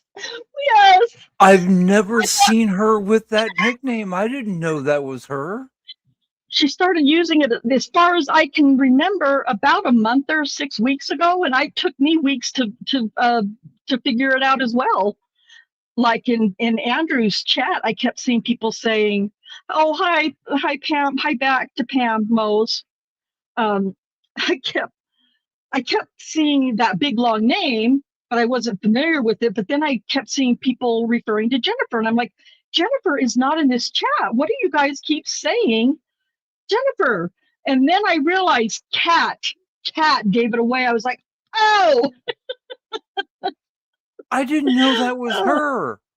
You said Jennifer, and then I saw the little highlight thing in the StreamYard comments scroll go by, and I'm like, wait a minute. That says Kat, not Jennifer. Yeah, I did the same thing. I told her when I finally realized it that day, I tagged her, I said, you're going to have to start warning me when you come into the chat, because I can't remember that that's you. I know. Talk about weird. Jeez. Yeah, it was funny. I'm glad it wasn't just me. Oh, gall, that's so funny. But yeah. Yeah, after the stream, I'll dig into the dashboard and see if I can find that setting to turn that nonsense off. Remind me what the nonsense was again. I've already forgotten. YouTube changing everybody's nicknames or changing everybody's everybody's names instead of using their preferred nickname. Yeah. Supposedly, there's a place in the dashboard to be able to stop it from doing that. Okay. All right. Yeah. If you can find that, that's awesome. I would love, for you to be able to find that little hack. And I'm sure listen, I don't even want to go into my weird theories about, why YouTube did it. I don't buy their explanation. It didn't make any sense, but whatever. For whatever reason, they, yeah, anyway. So, but, wow. So that was what we wanted to cover today. Was we wanted to break down that little video clip, explain why we believe that it's very significant that she couldn't remember the man that she's accused for the last 4 years of assaulting her. She couldn't remember his name and why that was a big deal, how it was a big deal. Again, we weren't looking to overturn the case by that or anything. Just just interesting little nuggets that pop up that we feel like are important for people to know. And then of course I wanted to read those comments out loud to you, the ones calling me all the nice see you next Tuesday names and racist bitch names, things like that. I'm just About time for a third green folder. Yeah, I think so. That's Rick's own research that he's done on this case before he even knew Cherie and I. So yeah, Rick's got his hand on the pulse of it. Is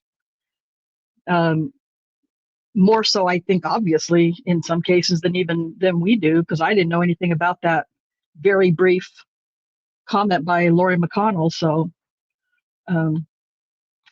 So yeah, we let's see. Jennifer says, very significant, and I remember all of my attackers forever. Yeah, I just felt like that was such a ignorant comment from somebody who, and then he compared it to murder. First of all, I have heard a lot of victims in the emergency room through my medical career being interviewed by detectives. And when the detectives ask them, can you describe the person, the 99.99% of the times, the first words out of their mouth are, I will never forget him. Yeah. Yep. I mean, I haven't been in the emergency room like you, but I've heard that a lot myself from victims of any crime, really. But yeah. Every now and then you get one that says, no, I refuse to look at his face, or no, because they had a mask on. Right. But 99.99% of the time, their response is, I will never forget him. Right. Yeah. I mean, yeah, it's just illogical to think that and I'll just keep it relevant to the Daniels case. It's just illogical to think that any of these women would not remember anything about. Now, to be fair, we also believe that these accusers were all, well, we know they were all approached, no matter how many people want to say that they came forward. There were a couple of, I guess you could claim came forward, but those were only after they'd seen reports in the media about it, things like that. But all of these women. There was at least one Oklahoma City TV station, I can't remember which one it was when this all started, that actually put out as part of the story they aired, police are asking for help for more victims to come forward. Yep. Yep, you're right. The detectives advertised on the news for more victims to come forward. Yep, they sure did. And what's disgusting about that, nobody will ever convince me unless Daniel says it to me from his own, voice. There is every bit of evidence and proof to me that all of these women were approached and coached and guided and told where they were. None of these women remembered where they were or the date that they were allegedly assaulted by Daniel. Well, they had to be reminded. Who's Rocky the Squirrel, the idiot woman detective? Oh, that's Kim Davis. Kim Davis. Is the woman. Kim Davis actually went to one of the so-called victims when she contacted her and went, look, we know what happened. We already know who did it. Yep, Sherry Ellis. That's on, Sherry Ellis. That's on the video. I think Cherie posted that deposition video. It's 8 minutes long. Yeah, she says that in the very Sherry beginning. That, Ellis didn't come to them. They went to her and told them that they knew it had happened and they knew who did it. yep. And then Sherry Ellis, as we all know, I encourage you guys to find that video as well. That it's a little over 8 minutes long, and it ends with a clips from Sherry Ellis's civil rights or civil lawsuit deposition, claiming that she had never seen him before, and that the man who attacked her, the cop that attacked her, was a short black man. And we are going to discuss that in the next live stream, and kind of give you some information. Yeah, I don't want to say too much because I want to keep it all. I mean, some of you who are really familiar with the case and been around and watching us a long time, you already know. But we're going to discuss a couple of interesting things surrounding police officers and prostitutes and things like that. Yeah. That happened Oh, in well, OKC.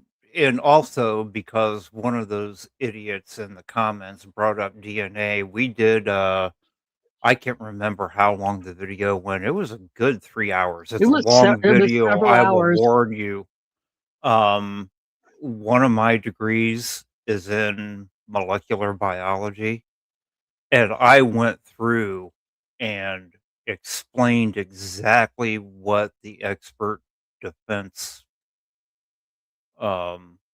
witnesses who wrote an amicus brief for an appeal were saying and what it all meant.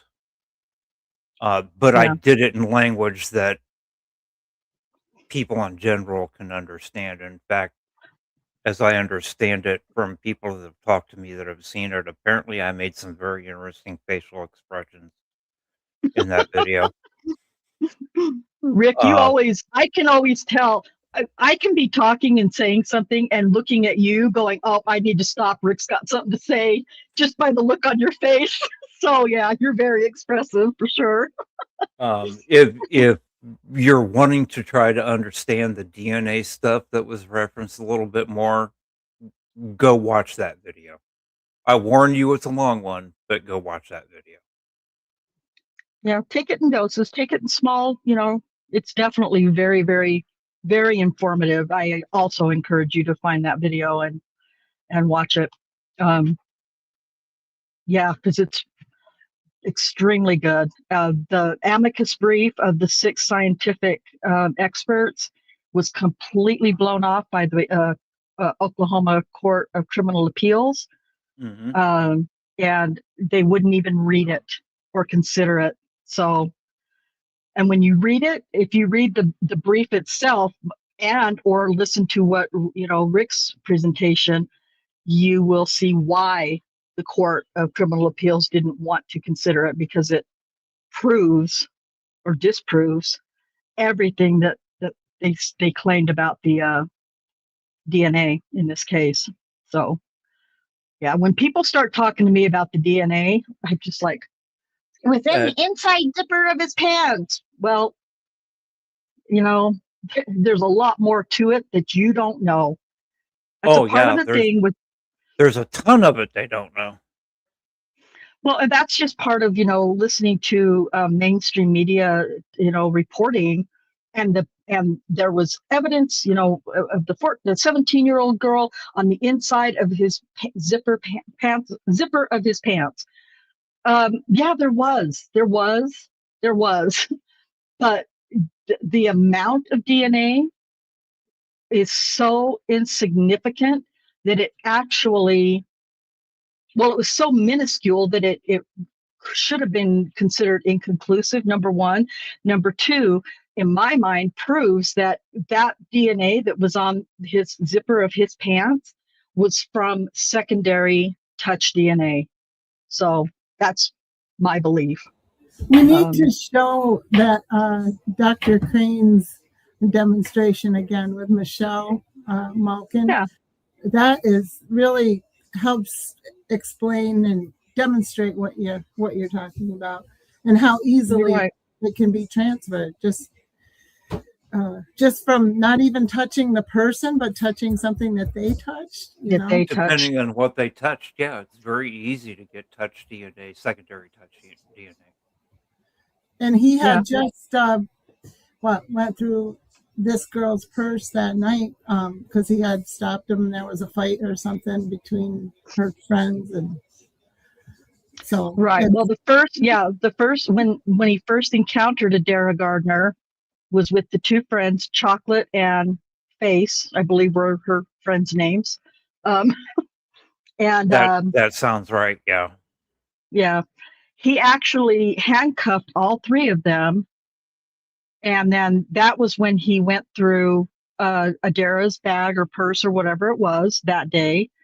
And then, saw her walking alone late at night again later that day. And that was when he picked her up and drove her home because he was, I'm not even gonna, there was a very logical reason for why he did that, that I'm not going to try to get into now because we will cover Adara, the teenager, in another live stream. But yeah, the way that was presented in trial was just completely wrong. And they the Elaine Taylor, testified at trial that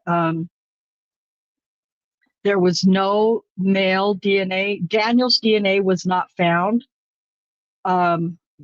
Except in it the was. samples, but it Except was. it was. And that there was I'm trying to think of how else it was. Anyway, yeah. So that's a really good video to go back and watch it. Get your hands on it on the channel and watch. It was probably early of 2025 that we did that. Very informative, and it teaches you a lot more than what the mainstream media was telling about the DNA during that time.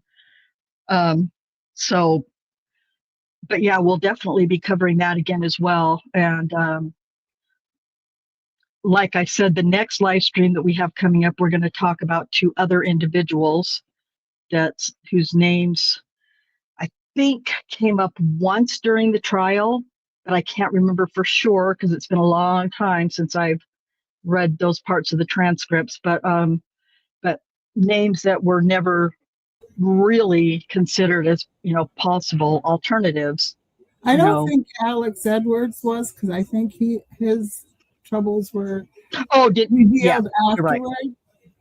And Right, I don't know you're if right. Jeff Sellers was mentioned in trial, but I know he was briefly looked at in the investigation. Or they claim. So they claim, yeah. Yeah. Yeah.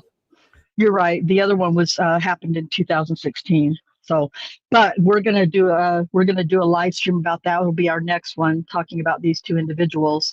Just for people to listen to the information we have and think about it, consider it. You make your own decisions about it. So, it should be informative for you. And then, kind of separately, I mean, the three of us haven't really been able to have a conversation together. Holidays and all those things, and Rick jumping out of airplanes, and Cherie, working. I've only done that about 160, 170 times since our last show. That's it? Yeah. Well, I had to take 6 weeks off because I partially dislocated my right kneecap at one point in time and had to wait for it to heal.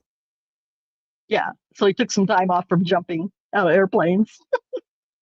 Makes no sense to me, but okay. Oh my gosh. I know it's a big thrill for a lot of people.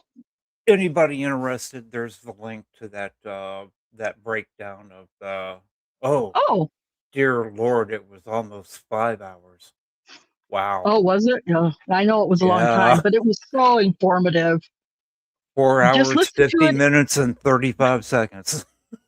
Just listen to it in small doses, okay? But it's definitely worth the time, however long that time takes you to get facts about the DNA in the case. So, I mean, I knew it was long. I didn't know it was that long, but it was so interesting and informative that, I knew we're going to stop. So, for sure. So that's in the pipeline. I know that we still, I promised a entire series of just police reports, trial or preliminary and trial testimony readings. We had started that early last year. Listen, my friends and people that I love and care about, they're all normal people and they all have real lives and families and, jobs. Unlike me. I mean, I have a real life and I have a family, but I'm retired and, I could read, transcripts all day long. But, the guys that have been helping me, they're really busy. And, but like Cherie told me several times in the recent past, I don't care if it's just me and her reading. She's wants to get right back on it. And I agree. I mean, I've listened to attorneys, Robert for one, Joe, Robert, Neerman. that's where you mentioned Daniel at when we were on the same stream together. It was Robert's show. I'm sure it was in Robert's chat. I have no doubt about Yeah. that. And I don't remember how I've been it came sitting up. here this whole time trying to remember what show it was. It was Oh, Robert. I'm sorry. Yeah, I know it was Robert's for sure. And we must have been, and Jennifer's also really good about, anytime we talk about wrongful convictions, I'm always, hashtagging free Daniel Holtzclaw or something. And, Jennifer always hashtags it. And, so you guys have been great supports. I know that Jennifer is available to help us read during a specific window of time on Sundays. And so we'll get back to it. But, even if it's just a few of us reading different, voices or different individuals in the trial or the transcript, we're just going to do it. And getting it out there and reading it all for you and making it all public is really all that matters. I have a bad habit of dealing with. What happened? Jonah doing math. 5 hours at 1.5 speed is only 4 and Thanks for that. Thanks for the math, Jonah. Appreciate that. I don't know if I've ever listened to Rick on 1.5 speed. I'm pretty sure I haven't. you know I what? might try it You just for could entertainment always purposes. count on Jonah when you need a laugh to just at the right moment say something that gives you one. Yep, that's for sure. And they're usually pretty, even though they're humorous, they're also pretty logical most of the time too. So sometimes they're just purely for laughs, that's for sure. So that's kind of what's in the pipeline. I do have another small clip that I'm working on to upload from somebody else, somebody else's testimony, deposition testimony. I'm working on that, and I will hopefully be getting that uploaded this week. And again, now that I know how to do it through YouTube, I'll just upload it through YouTube. I can't unless I want to do a premiere. I mean, I could do a premiere of it, which we could also do. I mean, Cherie and Rick and I can talk about that, but we could do a premiere of that clip and just, or show it. I don't know. I kind of like the way we did this one. I uploaded the clip, waited a few days, let some comments roll in, let people think about it, and then get on live stream and kind of break it down for you. I don't know. Who knows? I mean, things are very random with me in my thought process. So, that's just the way it is. And it'll work or it won't. Out? No. Never. Absolutely. Absolutely. It's part of what makes you guys love me. Part of me, it's a part of me that makes you guys love me so much. I'm sure of it. Oh, by So the way, Rhonda, yes. depending on contract negotiations, I may be in your area in June. Really? Yes, You better keep me there's updated. a new billiards league that is going to be doing an event in Salt Lake City, and the referees are currently negotiating a contract to work it. Rick, you have to tell me. You have to keep me updated. I will I, drive to Salt Lake City. if I am there, you better believe it. You think I'm going to be that close to you and not let you know I'm there? I have no desire to die. Thank you very much. I'm so much more fun in person. You guys, I think I'm a riot on a live stream. Wait till you see me in person. Cherie, am I right? She's right. Oh gosh.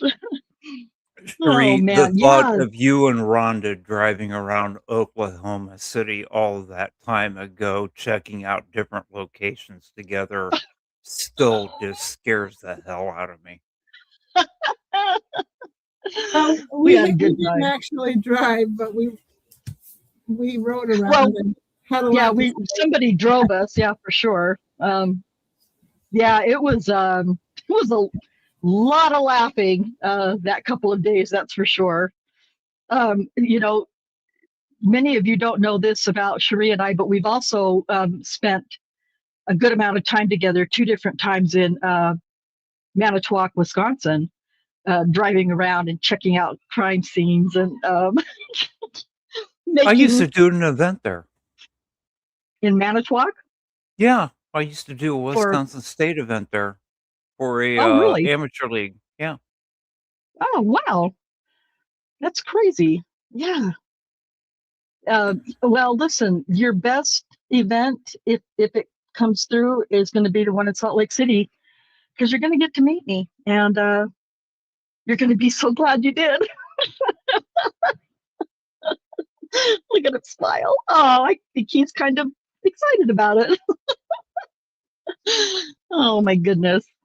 Yeah, so Cherie and I, you know, had become very close just online, and then when we met each other for the first time in Wisconsin, it was like we had known each other like in person our entire lives, and that's how she became my soul twin sister, because she's older than me, but still born in the month and thing. Her birthday is just 2 days before mine. And so, I mean, just everything, we clicked on everything. And then, you know, her husband also came with us. He did all the driving. Oh my gosh. Oh my gosh, we had so much fun. And yeah, that's a whole other, that might be a Sassy Gemini Husband, channel please tell thing. me you got hazard pay for that.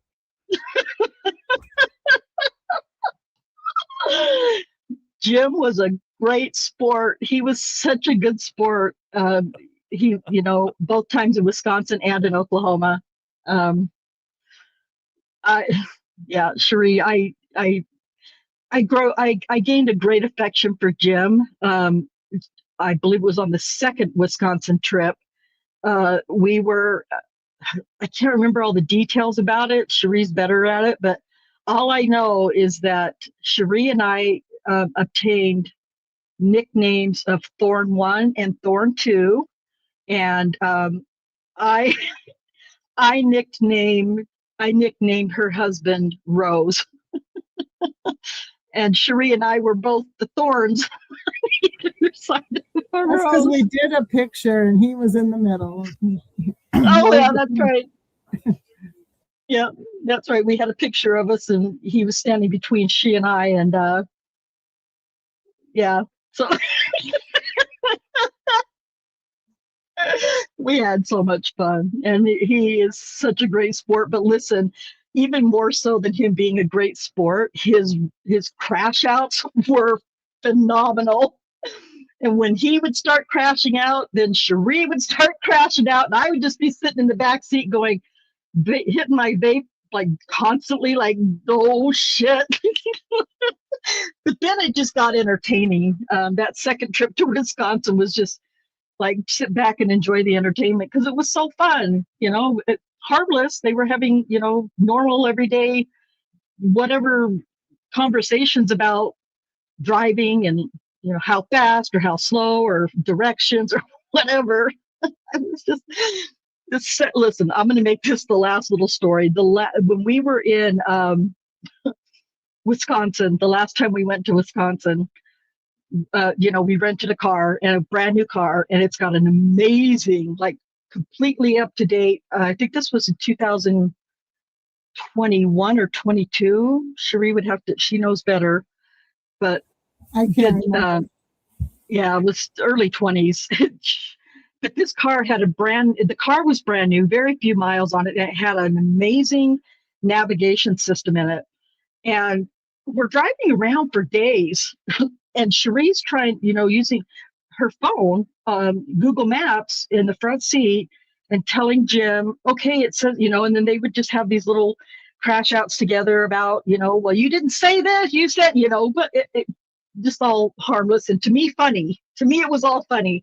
And at some point, I finally said, why the hell are you guys not using the navigation system in this car? Then Cherie doesn't have to say a word. Jim can just glance down at the screen and see it all for himself.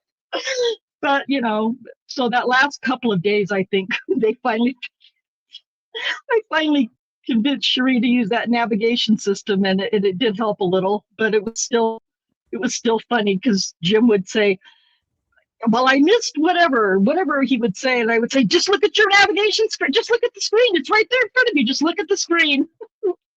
So anyway, those are all just fun stories. From Tennessee to Oregon one time. A couple that runs a promotion company for pool tournaments. And we were headed to Lincoln City, Oregon. Their son, Kenny, came down to Tennessee and picked me up.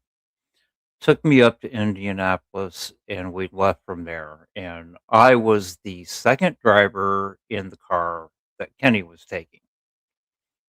Had to take two cars because you could put all the printers and laptops and everything to run the tournament desk in the vehicles and drive out there. And I got punch drunk. You got punched? So I got punch drunk. I got tired, and I got punched. Oh!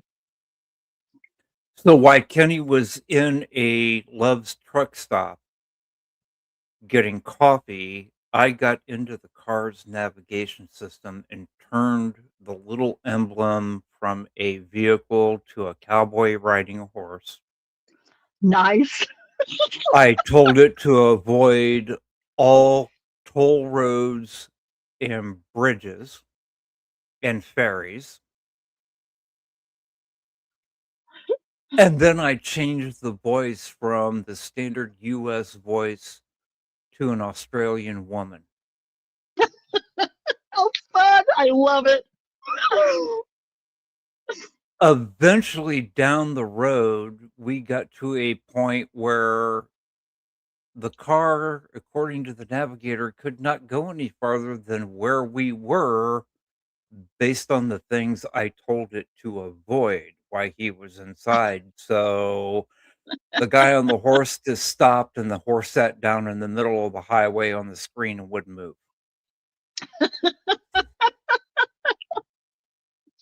Oh my gosh. I'll bet that caused a lot of hysterical frustration. His mom and dad thought it was funnier than hell. Kenny, not so much at the time. That's easy for me to say as the backstreet driver over here. Well, you got to understand, I did that, and then I got in the back seat of the car and I went to sleep. It was his turn to drive. That was why we stopped. Oh my I was gosh, crashed that's out. so funny. hence you not seeing and hearing the comedy in it. That's funny. Oh my gosh. Oh hell. Well, I'm sorry, everybody who is viewing this now or views it later. I apologize. Yeah, this has just been the last 20 minutes or so of us kind of, telling little fun personal things. So, you don't have to listen if you don't want to, but it's fun for us. So, Get to but know us but like better. You might like us more. yeah, you might exactly. You might just come back just for the humor and other live streams. So yeah. We're pretty funny group, that's for sure. When the times are appropriate. So, but yeah, so that will be the next live stream. I'm not going. I'll just say within the next couple of weeks because I don't know. It's going to take a little bit of time for Cherie and I and whatever information Rick has, to put our information together about what we want to talk about with those other two individuals that I think is really something that never gets talked about, but is all public information that I think is worth at least presenting and letting people think about. And I'll just kind of leave that at that because that's, other than that, I don't want to give, like I said, too much information away about it. I don't know why, but just being cheeky, I guess. But and then like we did mention, we will. I know Jennifer has mentioned before that she's available still. During her windows of time for reading. And listen, Cherie and I used to read transcripts before on a different content channel, and we would read. Sometimes 2 or 3 people that would be a part of that transcript that day would get together and record, and then whoever else was supposed to be a part of it, on other day, couldn't make it at the same time. We would all just record at different times, and then the person who was putting it all together would splice it all together, and it would be just fine. The only reason we haven't really done that or agreed to do that, like having Davey and Richard and Scott included, is just because we were kind of having fun with the interactions that we would have that I would edit out while we were recording. So but we'll still get that done, and like Cherie had said to me many times, even if it's just her and I that's reading and recording, you'll still get the information and the content, and that's really what's important. So and I know Rick, Translation, we needed to go back and edit out from Rick's Rhonda went squirrel blog. I can't remember which one that was. I know I need to go do that. That's actually what I labeled it on the top of my legal pad where I kept track of the times into the recording. I wrote Rhonda's squirrel list. I remember that now because I think you kept the timestamps for me so I could edit them. Yes. Yeah. Oh, that's funny because I do squirrel out a lot in those transcripts. I get like, I read something and I'm just like, that's not true. And I just go nuts and have to rein myself back in and then just having fun with Jennifer correcting Richard and Davies reading and enunciation and pronunciations and, different things was a lot of fun. We had a lot of fun. And we should mention before we stop, for those who know Rich and Off-Label Podcast, please, prayers to his father-in-law. His father-in-law had an accident and was rushed to the hospital, so Rich wasn't able to do his show the other night. Let's keep Dad in thoughts, please. Yeah, absolutely. 100%. 100%. We're different. We're like different sides of the same family. And, I have a great affection and sisterhood, brotherhood relationship with many people in Off-Label Podcasts. So, and Richard and his family are certainly, at the center of that. And so absolutely sending my prayers for Richard and just Dawn, who was here earlier in the very beginning. Again, she lost her mom just a few days ago. And so, our prayers are with her too. It's hard. These are hard times of the year. Any time is hard, but there are certain times of the year when loss and suffering is more difficult. And this is certainly one of those times.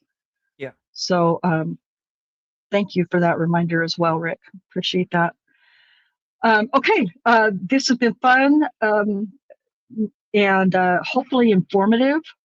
Hopefully the folks that watched the clip and made their comments about what a racist bitch I am and other things, and how I'm blatantly wrong about dash cams and the like. Hopefully has watched it and do a little more research before you make claims that you don't really have the facts about. I can tell when people have gotten their information from mainstream media or, just words around town or whatever, because they're usually partially true. If they use the word and, or, but, they maybe, but a lot of the rest of the content around those words are not true or not accurate. So hopefully some of those people have listened to or will listen to this and, maybe take a second look and open their mind. Just open your mind a little bit. It just takes a little bit of an open mind and get off of the damn TV news. Get off of legacy news. Stop, because they're not being honest and truthful with you about it, about this case, about a lot of cases. They have their motives, and they're usually about money and using a story or fabricating or creating a story that is going to be titillating and sensationalized or sexualized or vilifying. And the more of that they can put in their content, the happier they are. So let's see, I have a note here from Jonah, a comment. He says the father-in-law broke a few ribs, but the collapsed lung was not found home after overnight observation. That's good news. That's good news to hear. Thank you for sharing that, Jonah. Okay, any final comments, Cherie? I know I said it all, but I love to hear your voice. It was interesting discussion. Thank you. Thank you for everybody joining us. Hope to see you soon. Absolutely. I don't know if it's a grandbaby I can hear in the background or if it's Rose, but regardless. Rose making supper. Hello, Rose. It's so great to hear you cooking again. Again, still. Still. Yeah, I know. Rhonda just mentioned a lot of times it's about money.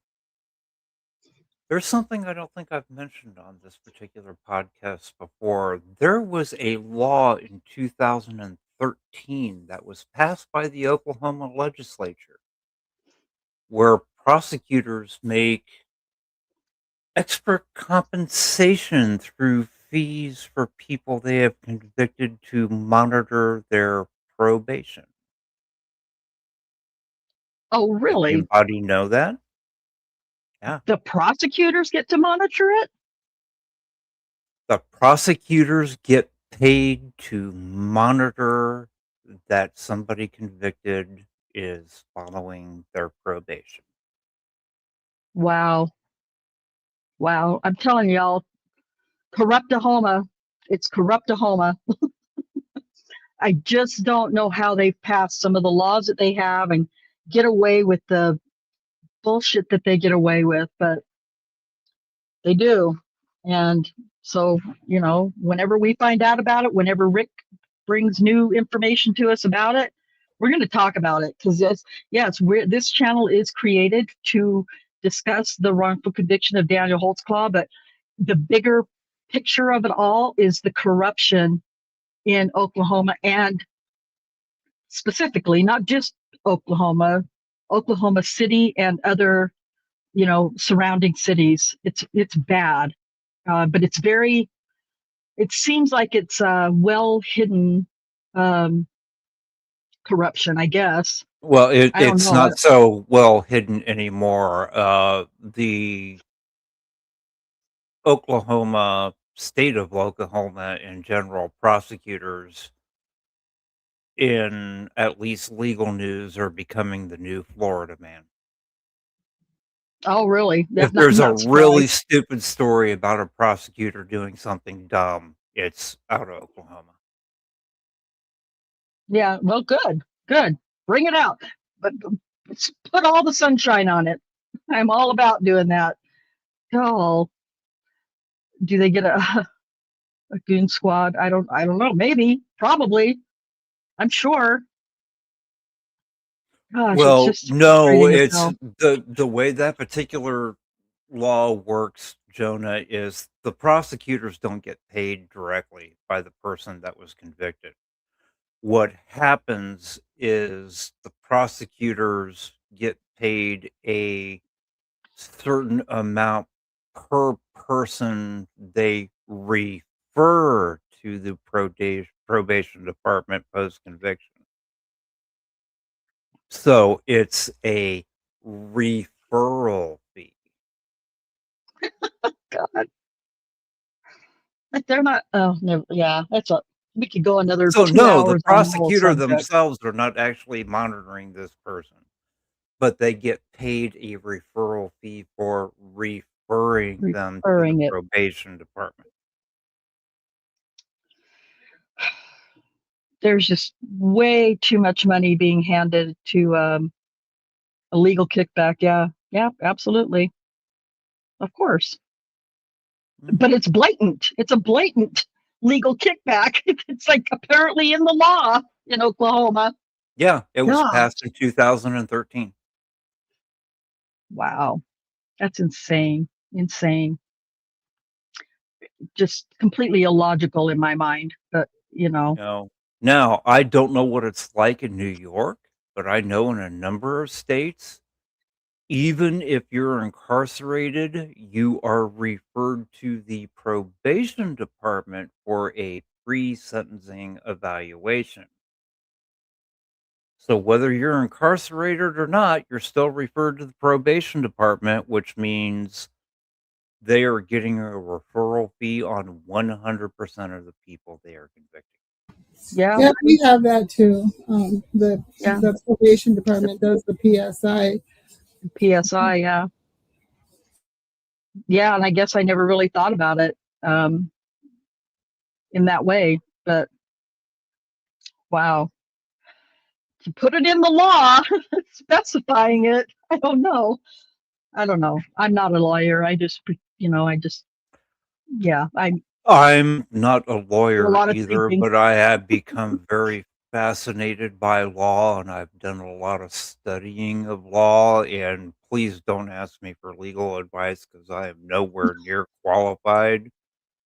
But I do believe I understand it a little bit better than the average person.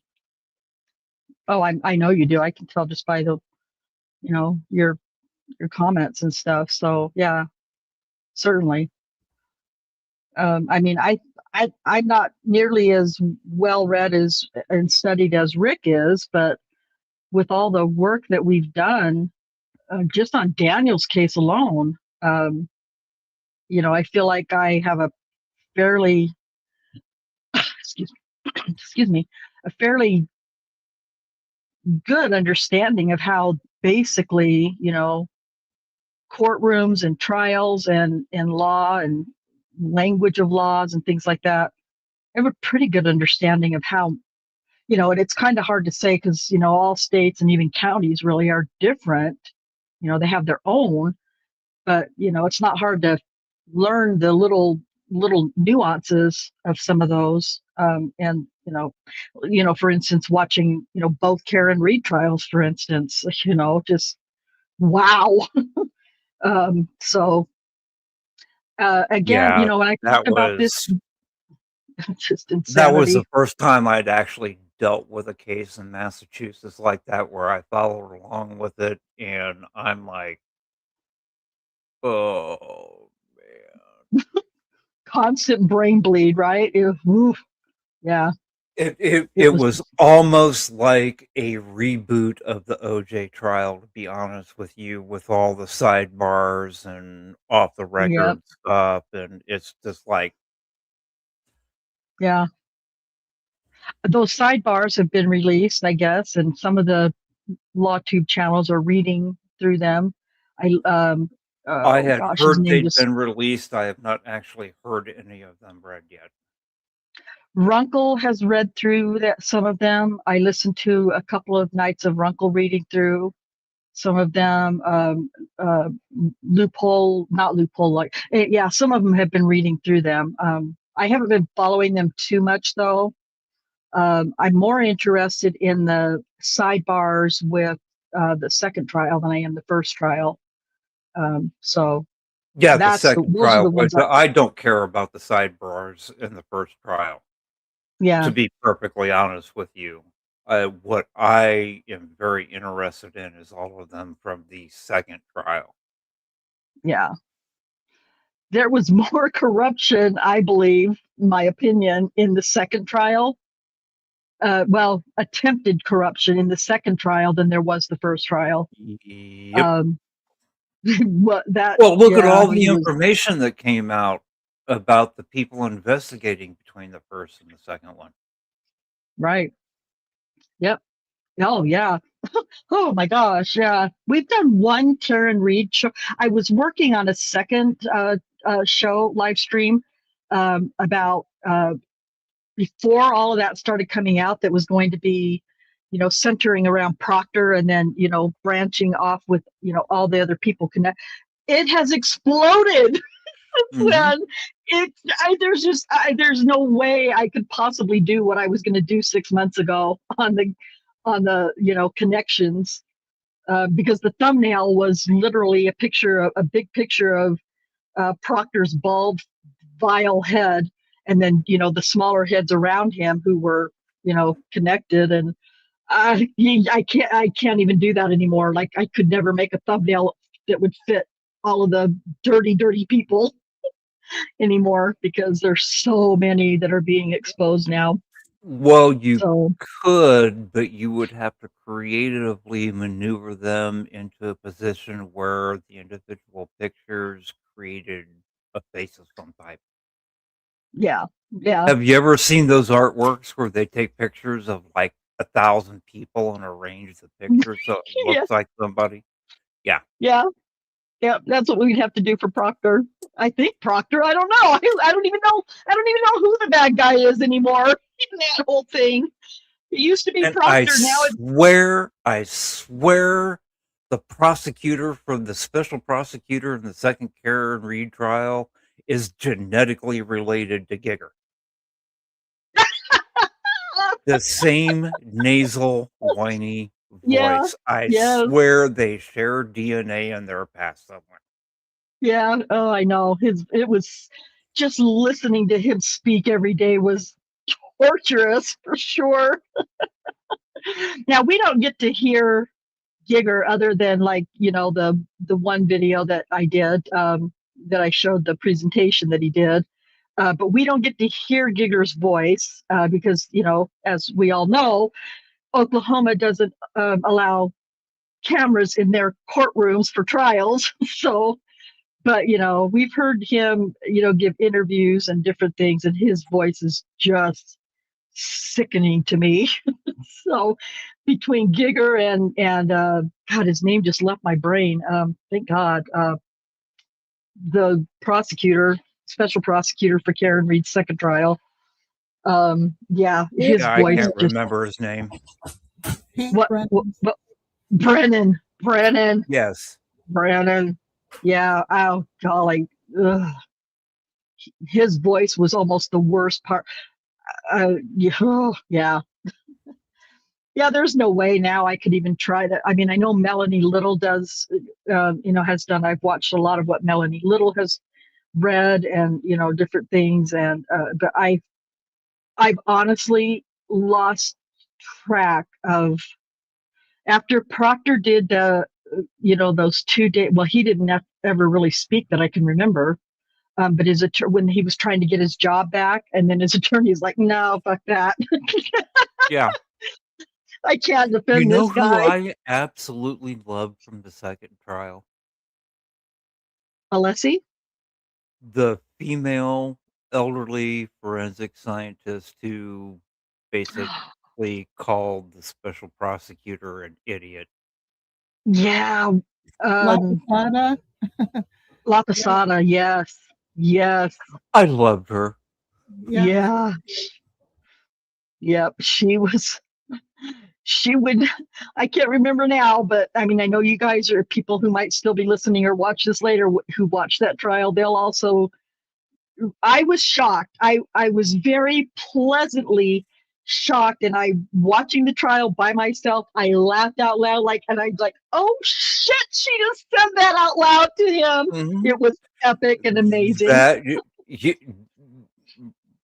Brennan went into that thinking she was going to talk like any other expert state's witness he had ever had on the stand, and she wasn't that. Nope. Yep, not at all. Not at all. She was like, nah. And then Every also, law school should have a video that they play to the students as a classic example of don't ask a question you don't know the answer to. yep. But he also offended completely, well, he just was an asshole to everybody, really, but to all of the state or to the defense witnesses. But the dog bite expert, she was, come on, Sheree. What was her name? I missed your description. What? The dog bite expert. Oh, yeah. Not La Posada, but is it Ruth? I don't know. Dr. I can't remember. Bite Mama. That's what they called her. Bite Mama. I can't remember Yeah. the name either, but she just absolutely decimated him. Yep. He called her something or said something about her. Basically, I kind of feel like I vaguely remember him basically calling her a liar, and she was like, "Oh, Mr. Brennan, how could you dare say something like that to me?" And I was just like, "Good for her." He was just her mentioning, "Oh, are you having memory problems?" Referring to. Yep, that's right. That's what it was.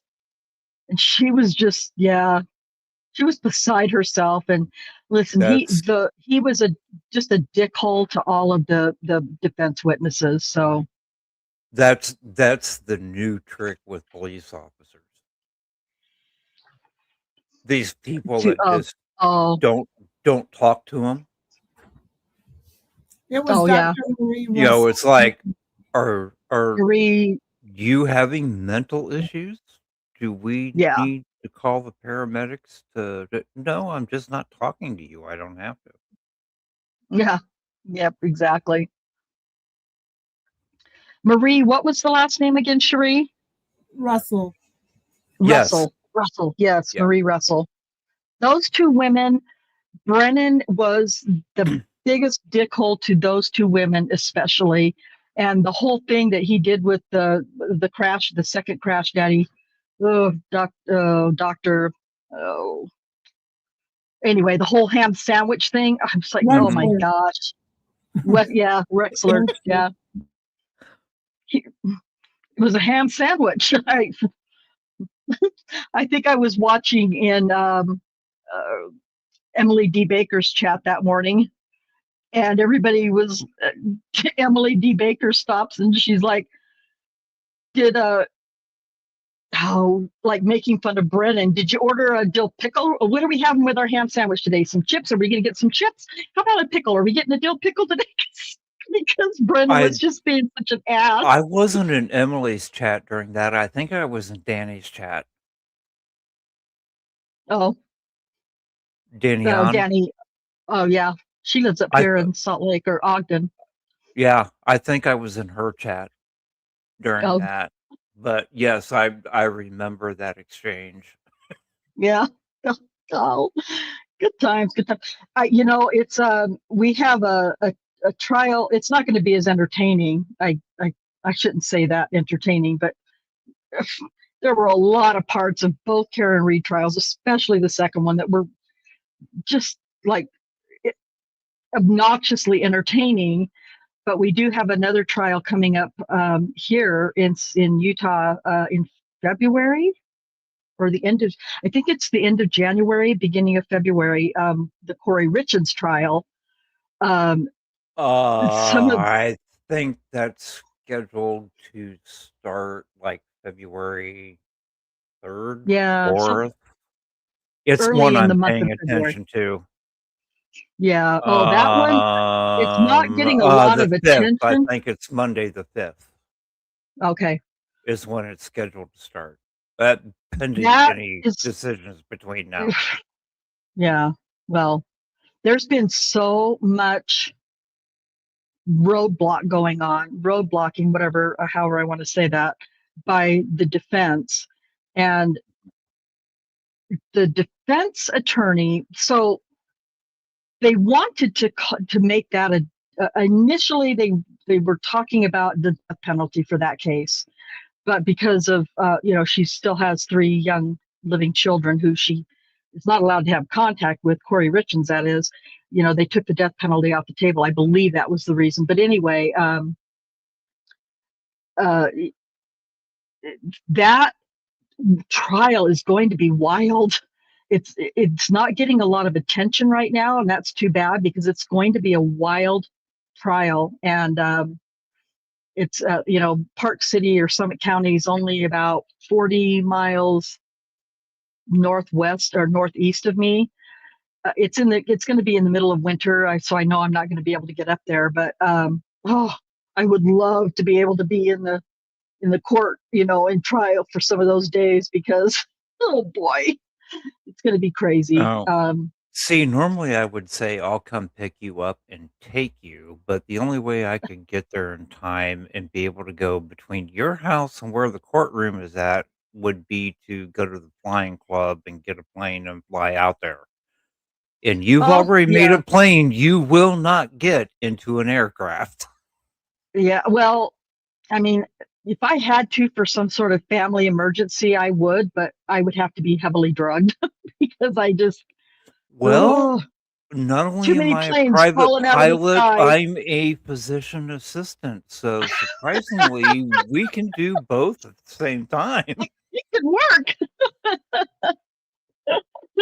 Oh man, I know I mentioned it a long time ago in Recovery Addict Scott's chat one time, because Scott from Recovery Addict is from Utah originally. Oh, I didn't know that. Yeah. I don't know for a fact, but I believe he's a devout member of the LDS Church. I say that because of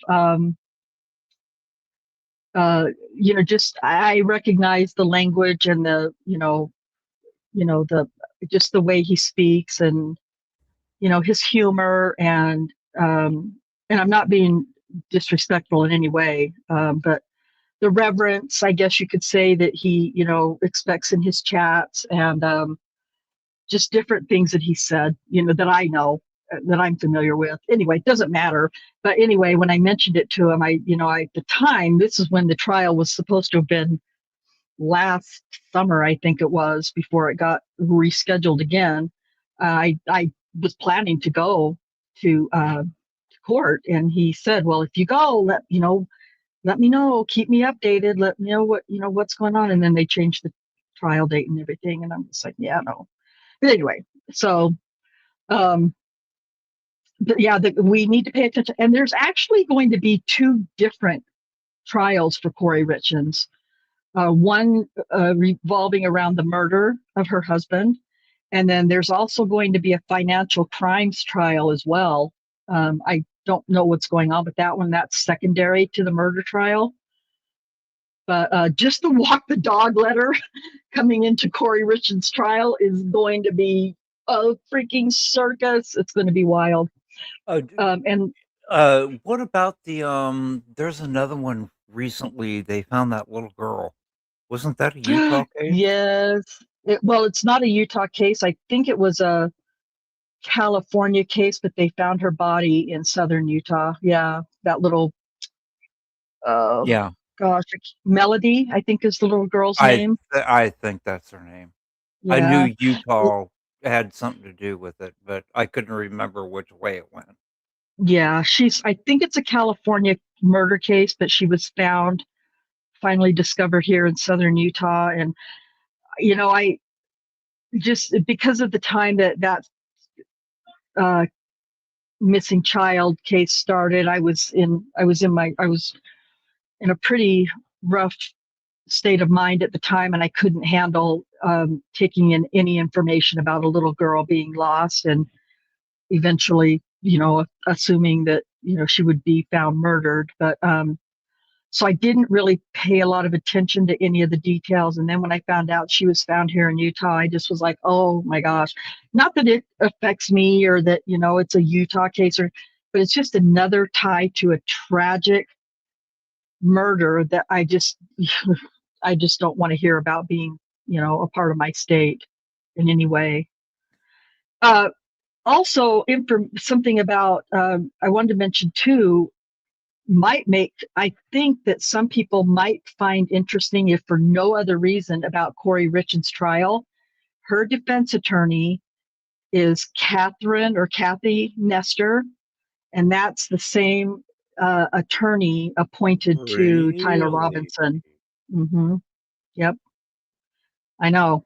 Wow. So, if for no other reason, if you're curious or interested in the Tyler Robinson trial that will be happening eventually, pay attention to Corey Richard's trial, because it's the same defense attorney. So, and listen, I didn't that's like the first her. I've heard that. I didn't know that. Yeah, yep. And I really don't I don't take in a lot of information about the Tyler Robinson case, because, I'm literally part of the jury pool here. And so I try not to, once that kind of clicked in my brain, I was like, oh, so I do listen to some things, but not very much, because it's impossible for anybody here to not know stuff about that case, that assassination. But at the same time, It's because impossible for anybody in yeah, the world at this yeah, point not to know something right, about it, unless you're like one of the pygmies in Central right. South America or interior of don't Africa don't that have has any no access to it. Yeah, electronics. yeah. So, but I do listen to some things sometimes. I get really defensive. I had a major crash out a month or so ago in one of Robert's chats, when people, he was talking about Tyler Robinson's case, and my opinion about the whole thing is so much different than everybody else's. And anyway, and so anyway, at some point I just thought, maybe I shouldn't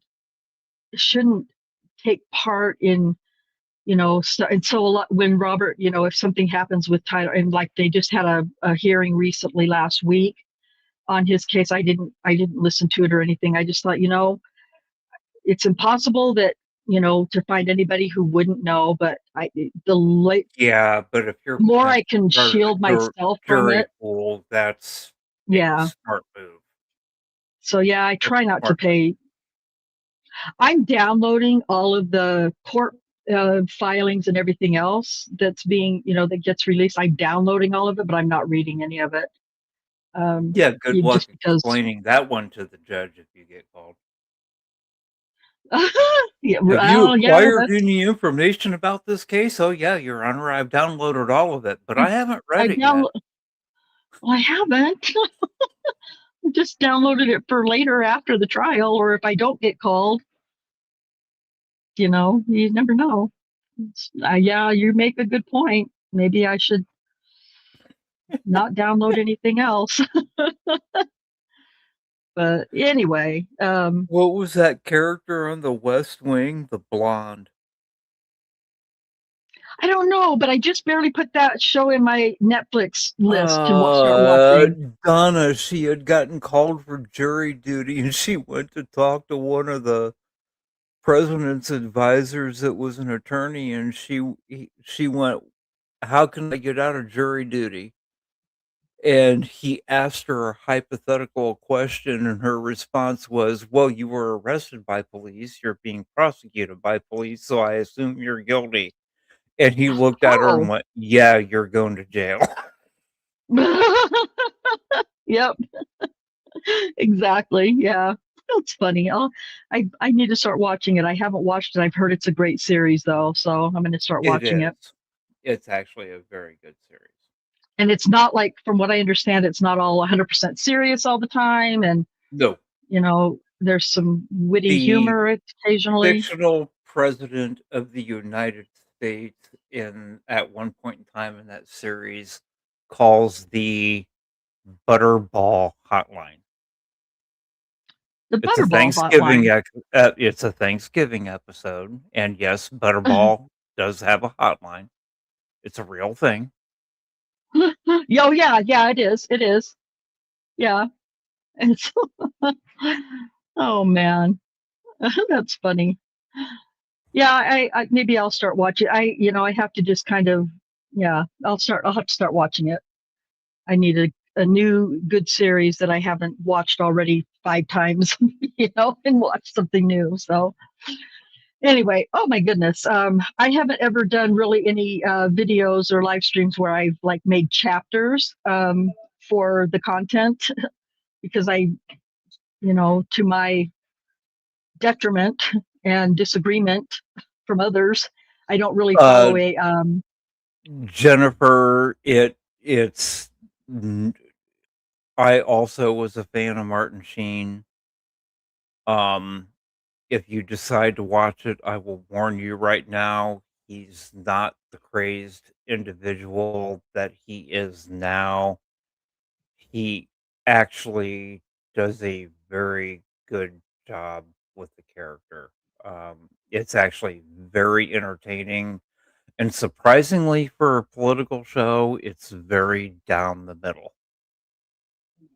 oh good, It's not that's like the good, modern skewed political shows that's we awesome. see now. It's actually very down the middle, and it really is a good show. I watched a series a couple of times on Netflix. It was a Netflix original called Madam Secretary that Mhm. I really enjoyed, and it's not it's not on Netflix anymore, but it was really good, and it was more middle of the road and stuff. So but I missed that because I watched that like 3 different times just because I was Yeah. learning new stuff about foreign policy and stuff. It was really interesting to me. So Yet, Jennifer, no, it's really that there's no agenda. There is an agenda, but the agenda in The West Wing is there are times when you have to know you compromise and you may not always get what you think you should get, like life, which is the way it should work, right? as Yeah, opposed to what we have now, where people just scream and turn purple and jump up and down and go, "No, I won't let you have that." yeah, yeah. Well, I'll have to figure out, even if I don't make any chapters, like, timestamps for this video, I will definitely go in and put in, the time where we just started talking randomly about just stuff so that people who don't want to listen to us just having our own little private public conversation, funny stories and whatnot, they'll know where to stop listening. But for those who, are interested in other people's silliness or drama or, thoughts and opinions about just random things, you can keep listening too. So But I will cut us off at this point and just you know, do some research, ask us questions. The Discord, like I said before, it's not as active as I would like it to be. That's nobody's fault. It just, there's just not enough people really interested in the case. That, I mean, there's a lot of people in the Discord, but nobody is asking questions or talking about Daniel's case or anything. And, so, which is why it was kind of created in the beginning. But, you can always tag me or Rick or Cherie in Daniel's Truth anywhere if you have a question about something. There's a lot of documents in there that on Daniel's case that, if you are interested in getting some of the legal documents from the case, go check that out. Rick has organized all of that. And, Well, and I'm you know, getting ready to do more. I haven't okay. talked to you and Cherie about it yet, but I'm actually thinking about making a referral section where new stuff that comes up that people hear about that they would like to know more about on a wrongful conviction case. They Okay. can go into that area and go, "Hey guys, could you take a look at this?" Right. Okay. And Perfect. I love that. we can start digging into it. And, Right. I'll probably do that under the other category that's in there, but I think I want to make that a section and not an actual channel. Okay. So Hey, we can whatever do you, referral and then start adding a dedicated channel to that particular yeah. case. Yeah. I love that. That's a great idea. I, and we'll talk about it. We'll keep talking about it on the live streams too. But I think that's a great idea. I mean, because there's, yes, we still have, we have all of Daniel's, case to recover, of course, and the transcripts and stuff. But at the same time, unless, until we get new information, there's really no new information coming out about, the case. I don't think that's going to, I think that will change eventually, but I have no idea. Well, And the whole reason I want to do it that way, sweetheart, is because I don't want to distract from the main mission of the server and what it was originally set up for. And right. that's No, to yeah. support Daniel. But there are other things that we can look at during the law period. God, I hate using that term, but that's basically what it is. Right. Yeah. Of new things happening with Daniel to cover other things. Yeah. So, I Yeah. mean, Well, yeah, there's lots going on, lots of crazy Mhm. trials and wrongful convictions, that we can talk about for sure. So yeah. And however you want to set that up, you have, that is yours to do with what you see fit, because No, no, no, no, no, no, how it works. no, no, no. I Well, know you how know to what I do mean. that stuff, but it is your server. It I is yours understand. and Cherie's server. I'm just a helper there, so I'm not gonna make a major change like that without talking to you guys.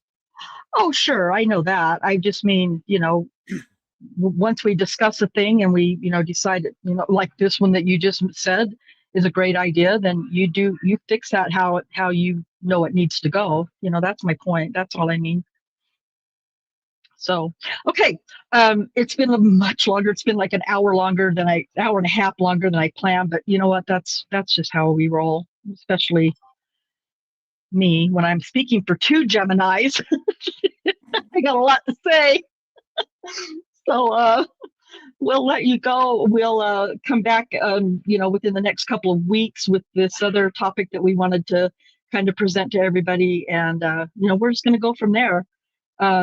So thank you to everybody who is still here. And, in just listening to us ramble on about stuff. And, I kind of felt like I just had to go with it because the three of us haven't had a verbal conversation in many months. So it's kind of nice for me, for sure, and to hear their voices. And so, but you'll get the notification. There will be another upload coming out from, like I said, sometime this week. That won't be a premiere or anything. It'll just be a video upload for you to take a listen to and share your thoughts and comments about.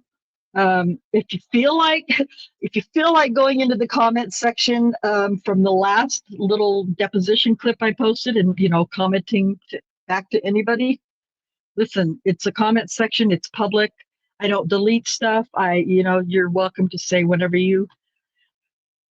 whatever on your mind to say in response or as a original comment. So, but listen, you guys, until the next time, thank you all so much for being here, for supporting Daniel, and Happy New Year to everybody, and prayers for all of our friends who are hurting and suffering and experiencing loss in these days, these last few weeks. So until next time, peace out.